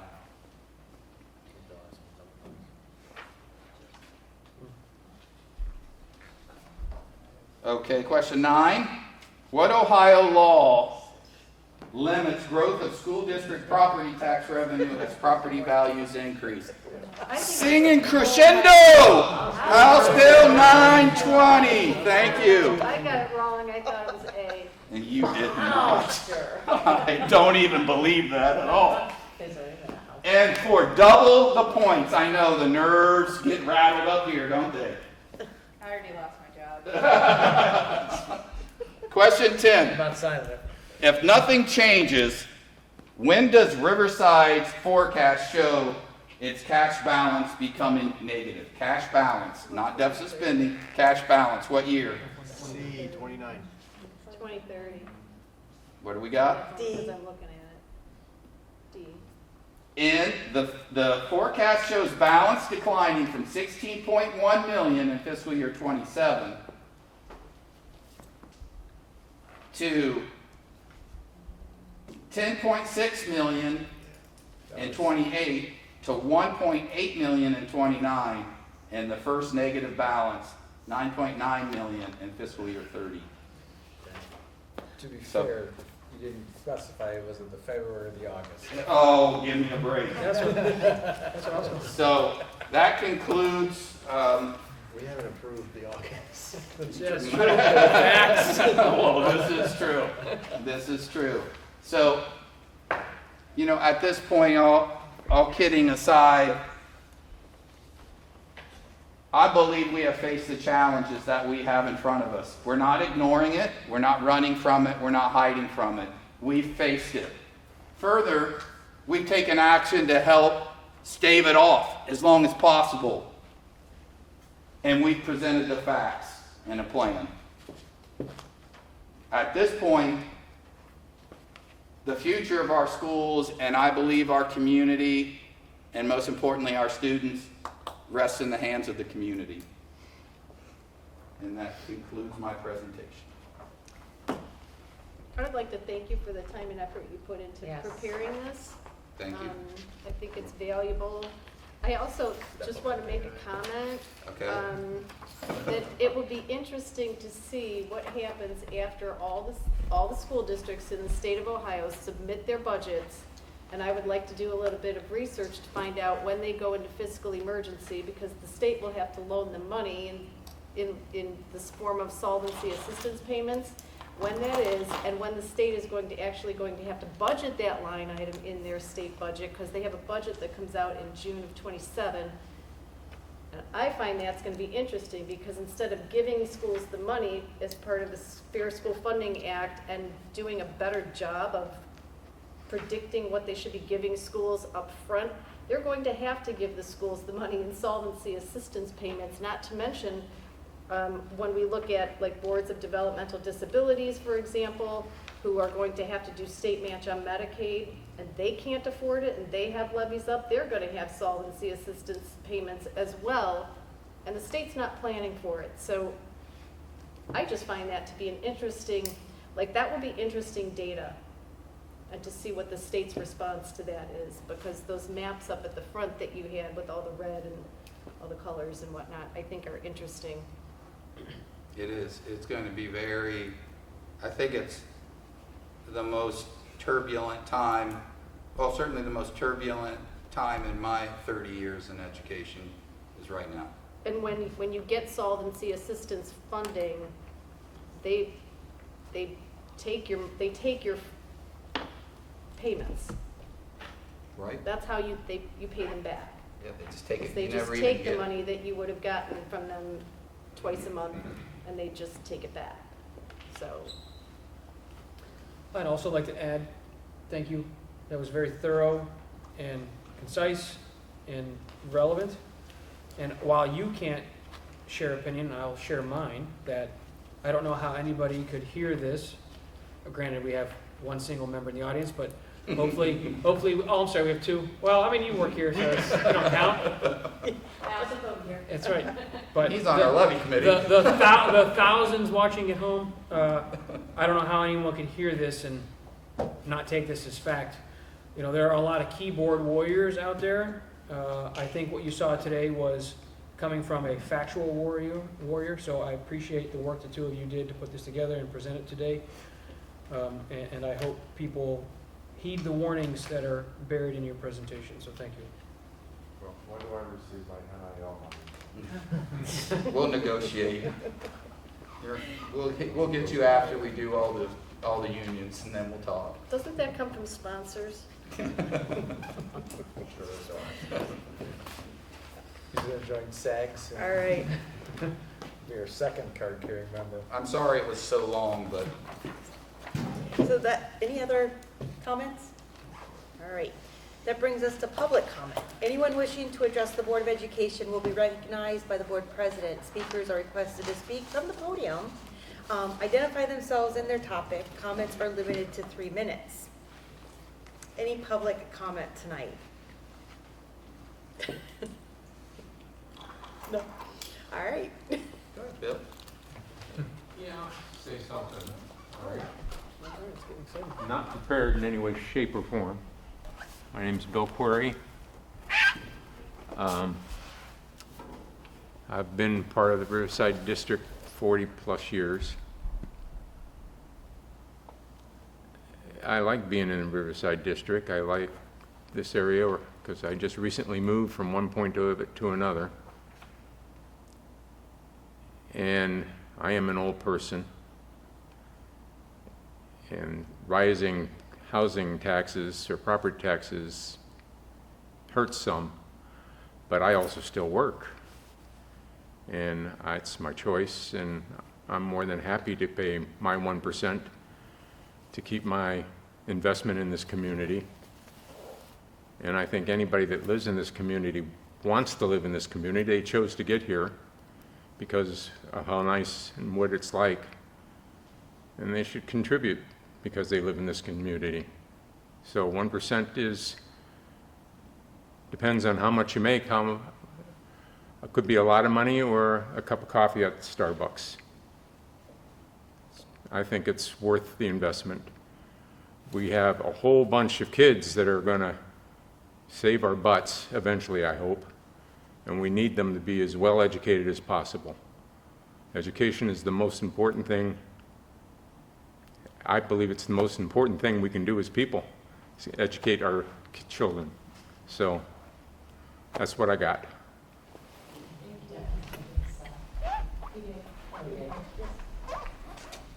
Thank you. Any other public comment? All right. That brings us to our consent agenda. The first one is finance and audit. Okay, a motion to approve the items A through K listed on the finance and audit consent agenda is recommended by the treasurer. Can I get a second?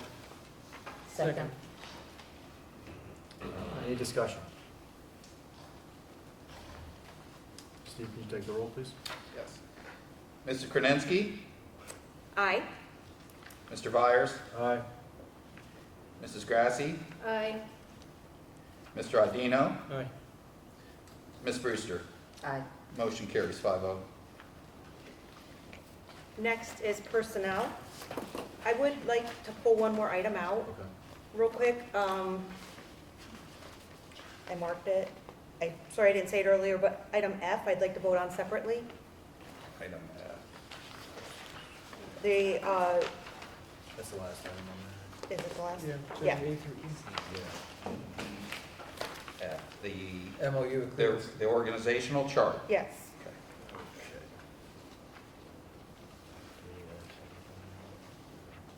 No, we just, so you can do your motion A through E. there. I have a motion to approve the items A through E listed on the personnel consent agenda as recommended by the superintendent. Can I get a second? I'll second. Any discussion? Okay, Steve, can you take a roll, please?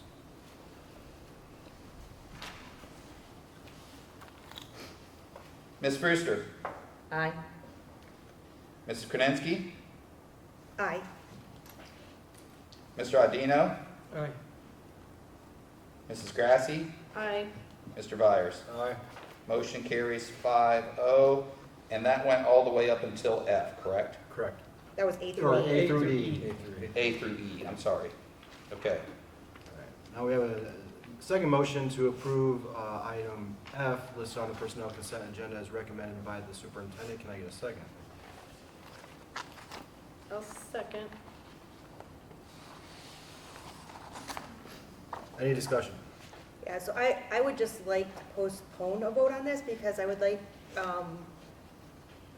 to make sure that we have clear organizational lines of who reports to who. And part of the reason that is because as Dr. Thompson and Dr. Rutino have talked about, our administration has been thinking outside of the box on how they do things, and I think it's important for us to make sure we understand those reporting lines. So for instance, our some of our district departments, the operations departments, they do not have a director of operations report to, right? So I think that our administration has taken on some extra responsibility, and they've separated them across different areas. And I just think it's important that we make sure that chart recognizes who those direct reporting lines are and how everybody's working together to make sure that as an administration,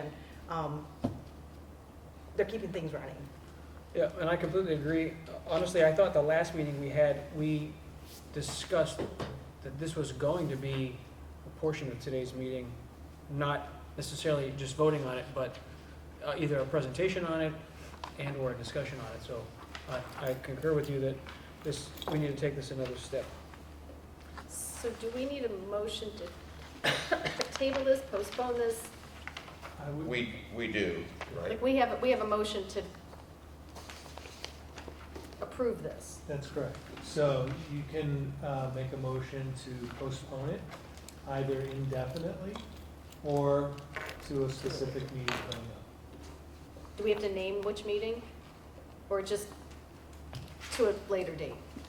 Well, something more definitive than that, within the next 2 months or the next several meetings, something that we can track it. Dr. Tino, you have a lot going on right now. There is. Opening of school. Yeah, I think the charts that are on there too, and this is, I will own part of this too. I went and updated after feedback, but I didn't necessarily agree to it. So they are there in there, but I think having the board really look at those direct reports is important. So, I mean, I think sending them out tomorrow just to look at and get feedback from, or even having a discussion at the next meeting and then voting on the meeting after that will be fine. I'm gonna look at where they are, where they sit. So that's, I mean, I think they're much clearer as we've discussed as well. So we've the got- work is done. The work is done. We've got a lot of that, a lot of those direct reports in there. It was just added, and then it was late when I added them and didn't. Well, and some of it relates to evaluation and timelines, so I guess I would wonder how long or delay. The evaluations are set for this year. I shared that with the board earlier as to who's evaluating whom. We have that's in place, so that, it doesn't necessarily impact that, Okay, at all. So do you want to postpone that till the 27th or till September 24th? I would recommend a discussion about it on the 27th, just to And make then- sure that all the board's on top of it. I think it's something we need to do. But then postpone moving then the the vote vote until would be September. It's September It's actually 27th. September 22nd It's September 22nd, not the 24th. Yeah, Because 24th runs into Yeah, homecoming. I got it. Yeah. Parade. I'm just looking at my calendar, okay. So, you want to make the motion? Yeah, I can make that motion. So I'm going to make a motion that we postpone the vote on item F so that we can have discussion at our next board meeting, which is August 27th, and then have it on the agenda for vote on September 22nd. I'll second that. I can make a point now about that? Yeah. Okay, just to be clear, it's not just, we're not just having a discussion, right? There'll be something that you'll prepare with your, I will share, with your vision of. I will share the charts with the vision and the why. Okay, behind yeah, it, that's good. absolutely. Okay. And And it So now we was- do not have to vote on the original motion to approve, we can just vote on, The motion What I have as voting is item F, yes, which to is postpone. to have a clear organizational chart to approve by September 22nd. Yes. To discuss it on August. And be discussed at the next board 27th, yes. meeting. Yep. Belinda made the motion. Linda made the motion. Mr. Byers. Mr. Byers seconded. Mhm. And so we're now ready for a vote if you're prepared. Yes. Okay. Mr. Adino, Aye. Mrs. Krasinski, Aye. Mr. Byers, Aye. Mrs. Grassi, Aye. Ms. Brewster. Aye. Motion carries 5-0. All right. A motion to approve the items listed on the personnel consent. Oh, wait a second, I gotta go down one more. Resolution to approve the supplemental item listed below as recommended by the superintendent. Can I get a second? Second. Thank you. Any discussion? This is H? This is, Yes. yes. G. Should I comment as H. to why? Oh, so the supplemental Is this G contract or H? learning No, team no, I lead. didn't know what H. discussion was. Yeah, she was the Yeah. consent. So Lori had the Yeah. motion. Okay. God, I'm so confusing. So it's, Item H. Item H. So we're on item H. It's a resolution to approve the supplemental item listed below as recommended by the superintendent. And I'll second that. I think it was already Oh, seconded sorry. by Ms. Brewster. Okay. we got a little And then is confused there there. any discussion? Jimmy Lee, we like to mix up your section. Yeah, I know, every time. It is every time. All right, so can you call roll, please? Mrs. Krasinski, Aye. Mrs. Grassi, Aye. Mr. Adino, Aye? Ms. Brewster, Aye. and Mr. Byers. Abstain? Motion carries 4-0 with one abstention. Did he vote? He abstained. Okay. All right, that brings us to the consent agenda for curriculum and programming. Motion to approve the items listed A through F on the curriculum and programming consent agenda as recommended by the superintendent. Can I have a second, please?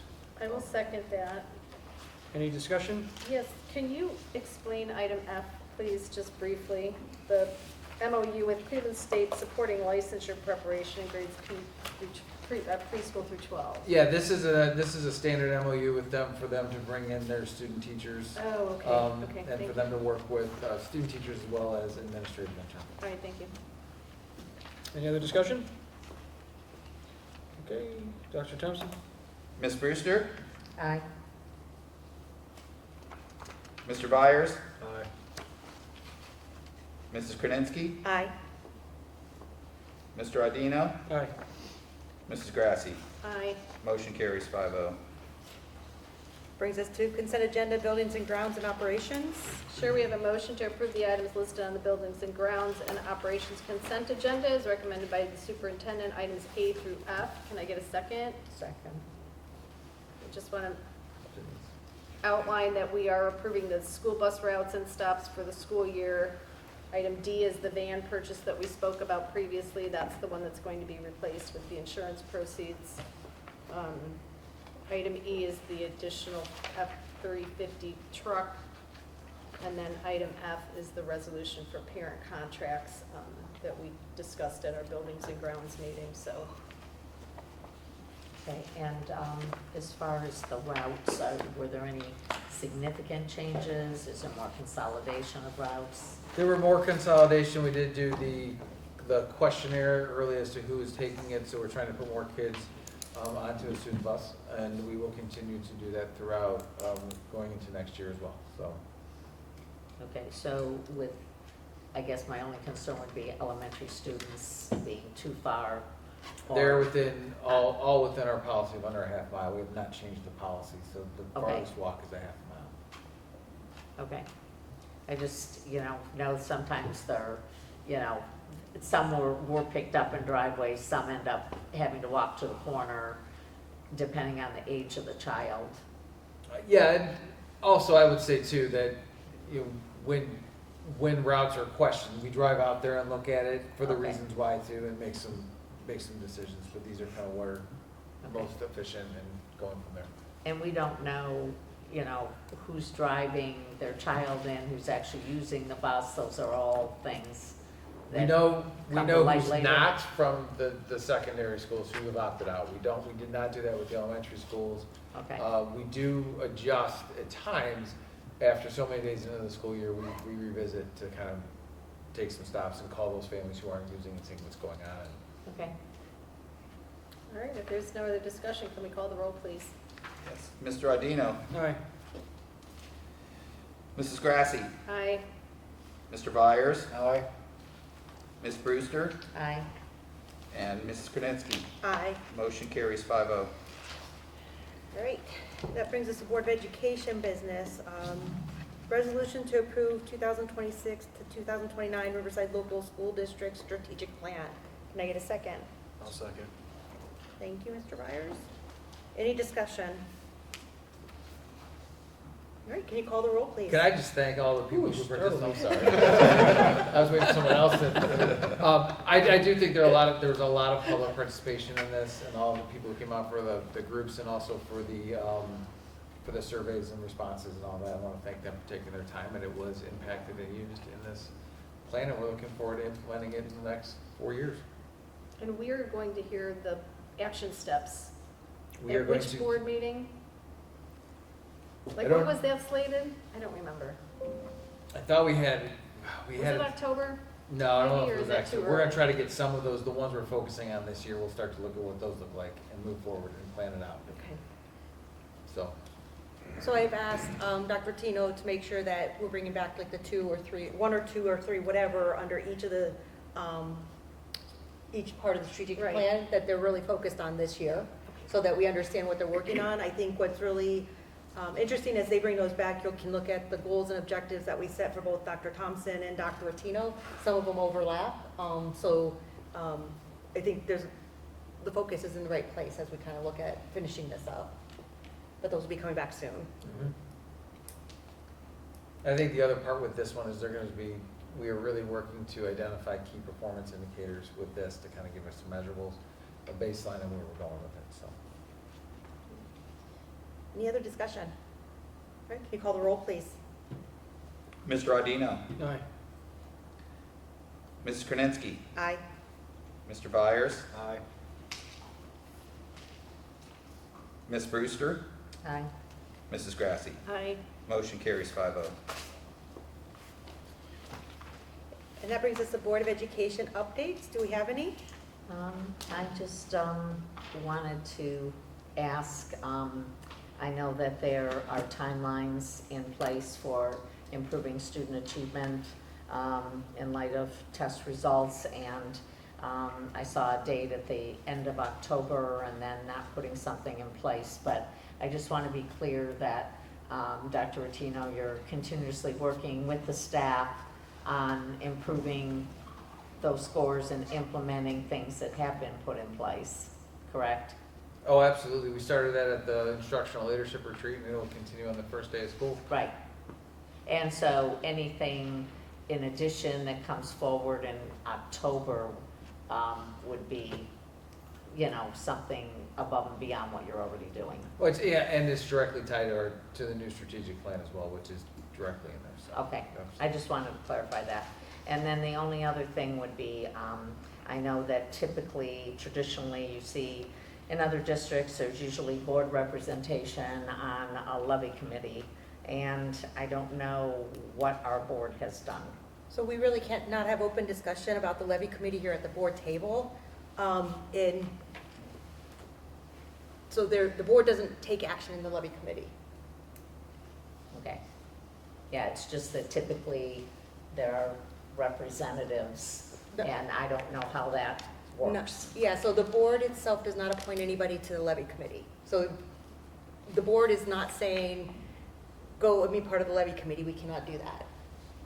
So the board does not take action and put somebody at the levy committee. And just for the public's knowledge, is that because of a state law, or is that our district's policy? So it's state law and guidance from the auditor's office. Essentially, the two primary statutes in the state of Ohio prohibit a school district from using any of its resources to either support or oppose a ballot issue, like a levy or an income tax. And so by making a levy committee activity liaison to such a committee board business, the auditor would view that as using school resources to support the levy. Okay, so You're all that's- free to engage in the political process as you choose to, just not to use your board, any board resources or your board responsibilities to do that. And how long would you say that's been in place to? Well, Limit. many, many years. The auditor, though, took a very close look at this about 4.5, almost 5 years ago. So that provided a lot of insight into where the auditor thinks the statutes draw the lines. So up until then, there were schools that perhaps did form a formal committee, but since then, now they'd be advised not to? Well, I mean, the ability to form a committee is just a political activity, and a group of people can get together to do that. They may be board members. It's just not to use your time here while you're being paid to be a board member to support the levy. And then we would not appoint somebody like we do to our other committees. Sure. Like, we will not say, and these two board members go and be a part of the committee. Thank you. Okay, so if it's not part of this, then anyone sitting at this table could be part of a levy committee, even if there's 3 or 4 of them.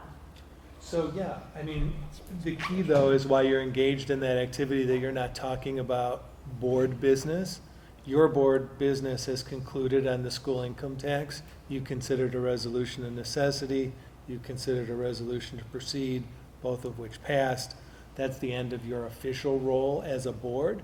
Anything beyond that is you as an individual choosing to participate in the political process. Okay, thank you for the clarification. Yes, But I of think course. it becomes very important that you cannot, as two board members sit in that, talking about the political process, you cannot talk about other school district business. That's correct. So it becomes very murky, gray at times. It is. It'd be better to rotate through as individual board members instead of having multiple board members showing up at any one meeting. And then I only have one other thing.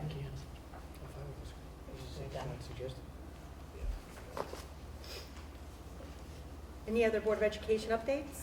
Yes, I know, is it tomorrow is the deadline for the fraud risk assessment questionnaire that we have to fill out, each board member? He did ask that they're in by tomorrow, yes. Okay, all right, yeah, just If wanted to anybody clarify needs that. help on that, if you could just send me an email, we'll set up a time, try to carve something out for Mike and I, and we'll answer your questions. Once you do it once, it's really simple, but the first time it can be daunting, or maybe the second time even. But I would recommend that when you fill it out, that you keep a copy of it, Yes. because you're gonna get asked the same questions every year. Right, Okay. okay. And really, nothing changes I year did to year. ask for Stephen to give confirmation that he received it, because this time I was successful getting it Good. to him electronically. Good. Okay, all right, thank you. Any other Board of Education updates? I'd just like to make sure that people are aware of Meet the Teams in that next Wednesday, and that hopefully we have a good turnout for that. Meet the team. Yeah, The team's like. it's always a really nice. Is that our first night with the light show? It should be. We're learning how to use them on Tuesday, so we'll see. I think you should assign Dave to that. That's, Perfect. If that's what I would. Any other Board of Education updates? All right. Next meeting announcements, so Board of Education meeting August 27th, 2026 at 6 p.m. Finance and Personnel Committee meeting September 17th, 2026 at 7 a.m. Buildings and Grounds Committee meeting September 22nd. 2026 at 7:30 a.m. Curriculum and Programming Committee meeting September 23rd, 2026 at 7:30 a.m. The last one we do, just need to make an update. It's the Board of Education meeting is September 22nd, 2026 at 6 p.m. Not to throw a wrench into that, but does that mean curriculum and programming would have to meet before Yeah. that? I think so. Yeah, We try to you're do right. them before. Sorry. We'd have to move the 20, well, yes, yeah, we'd have to move that.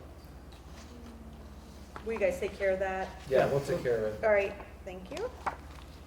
Right, we do not have an executive session tonight. We can remove that off of our agenda.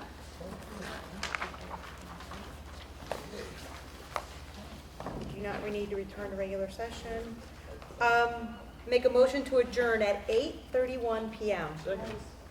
Can I get a second? Oh, yeah, a second, I got you. Thank you.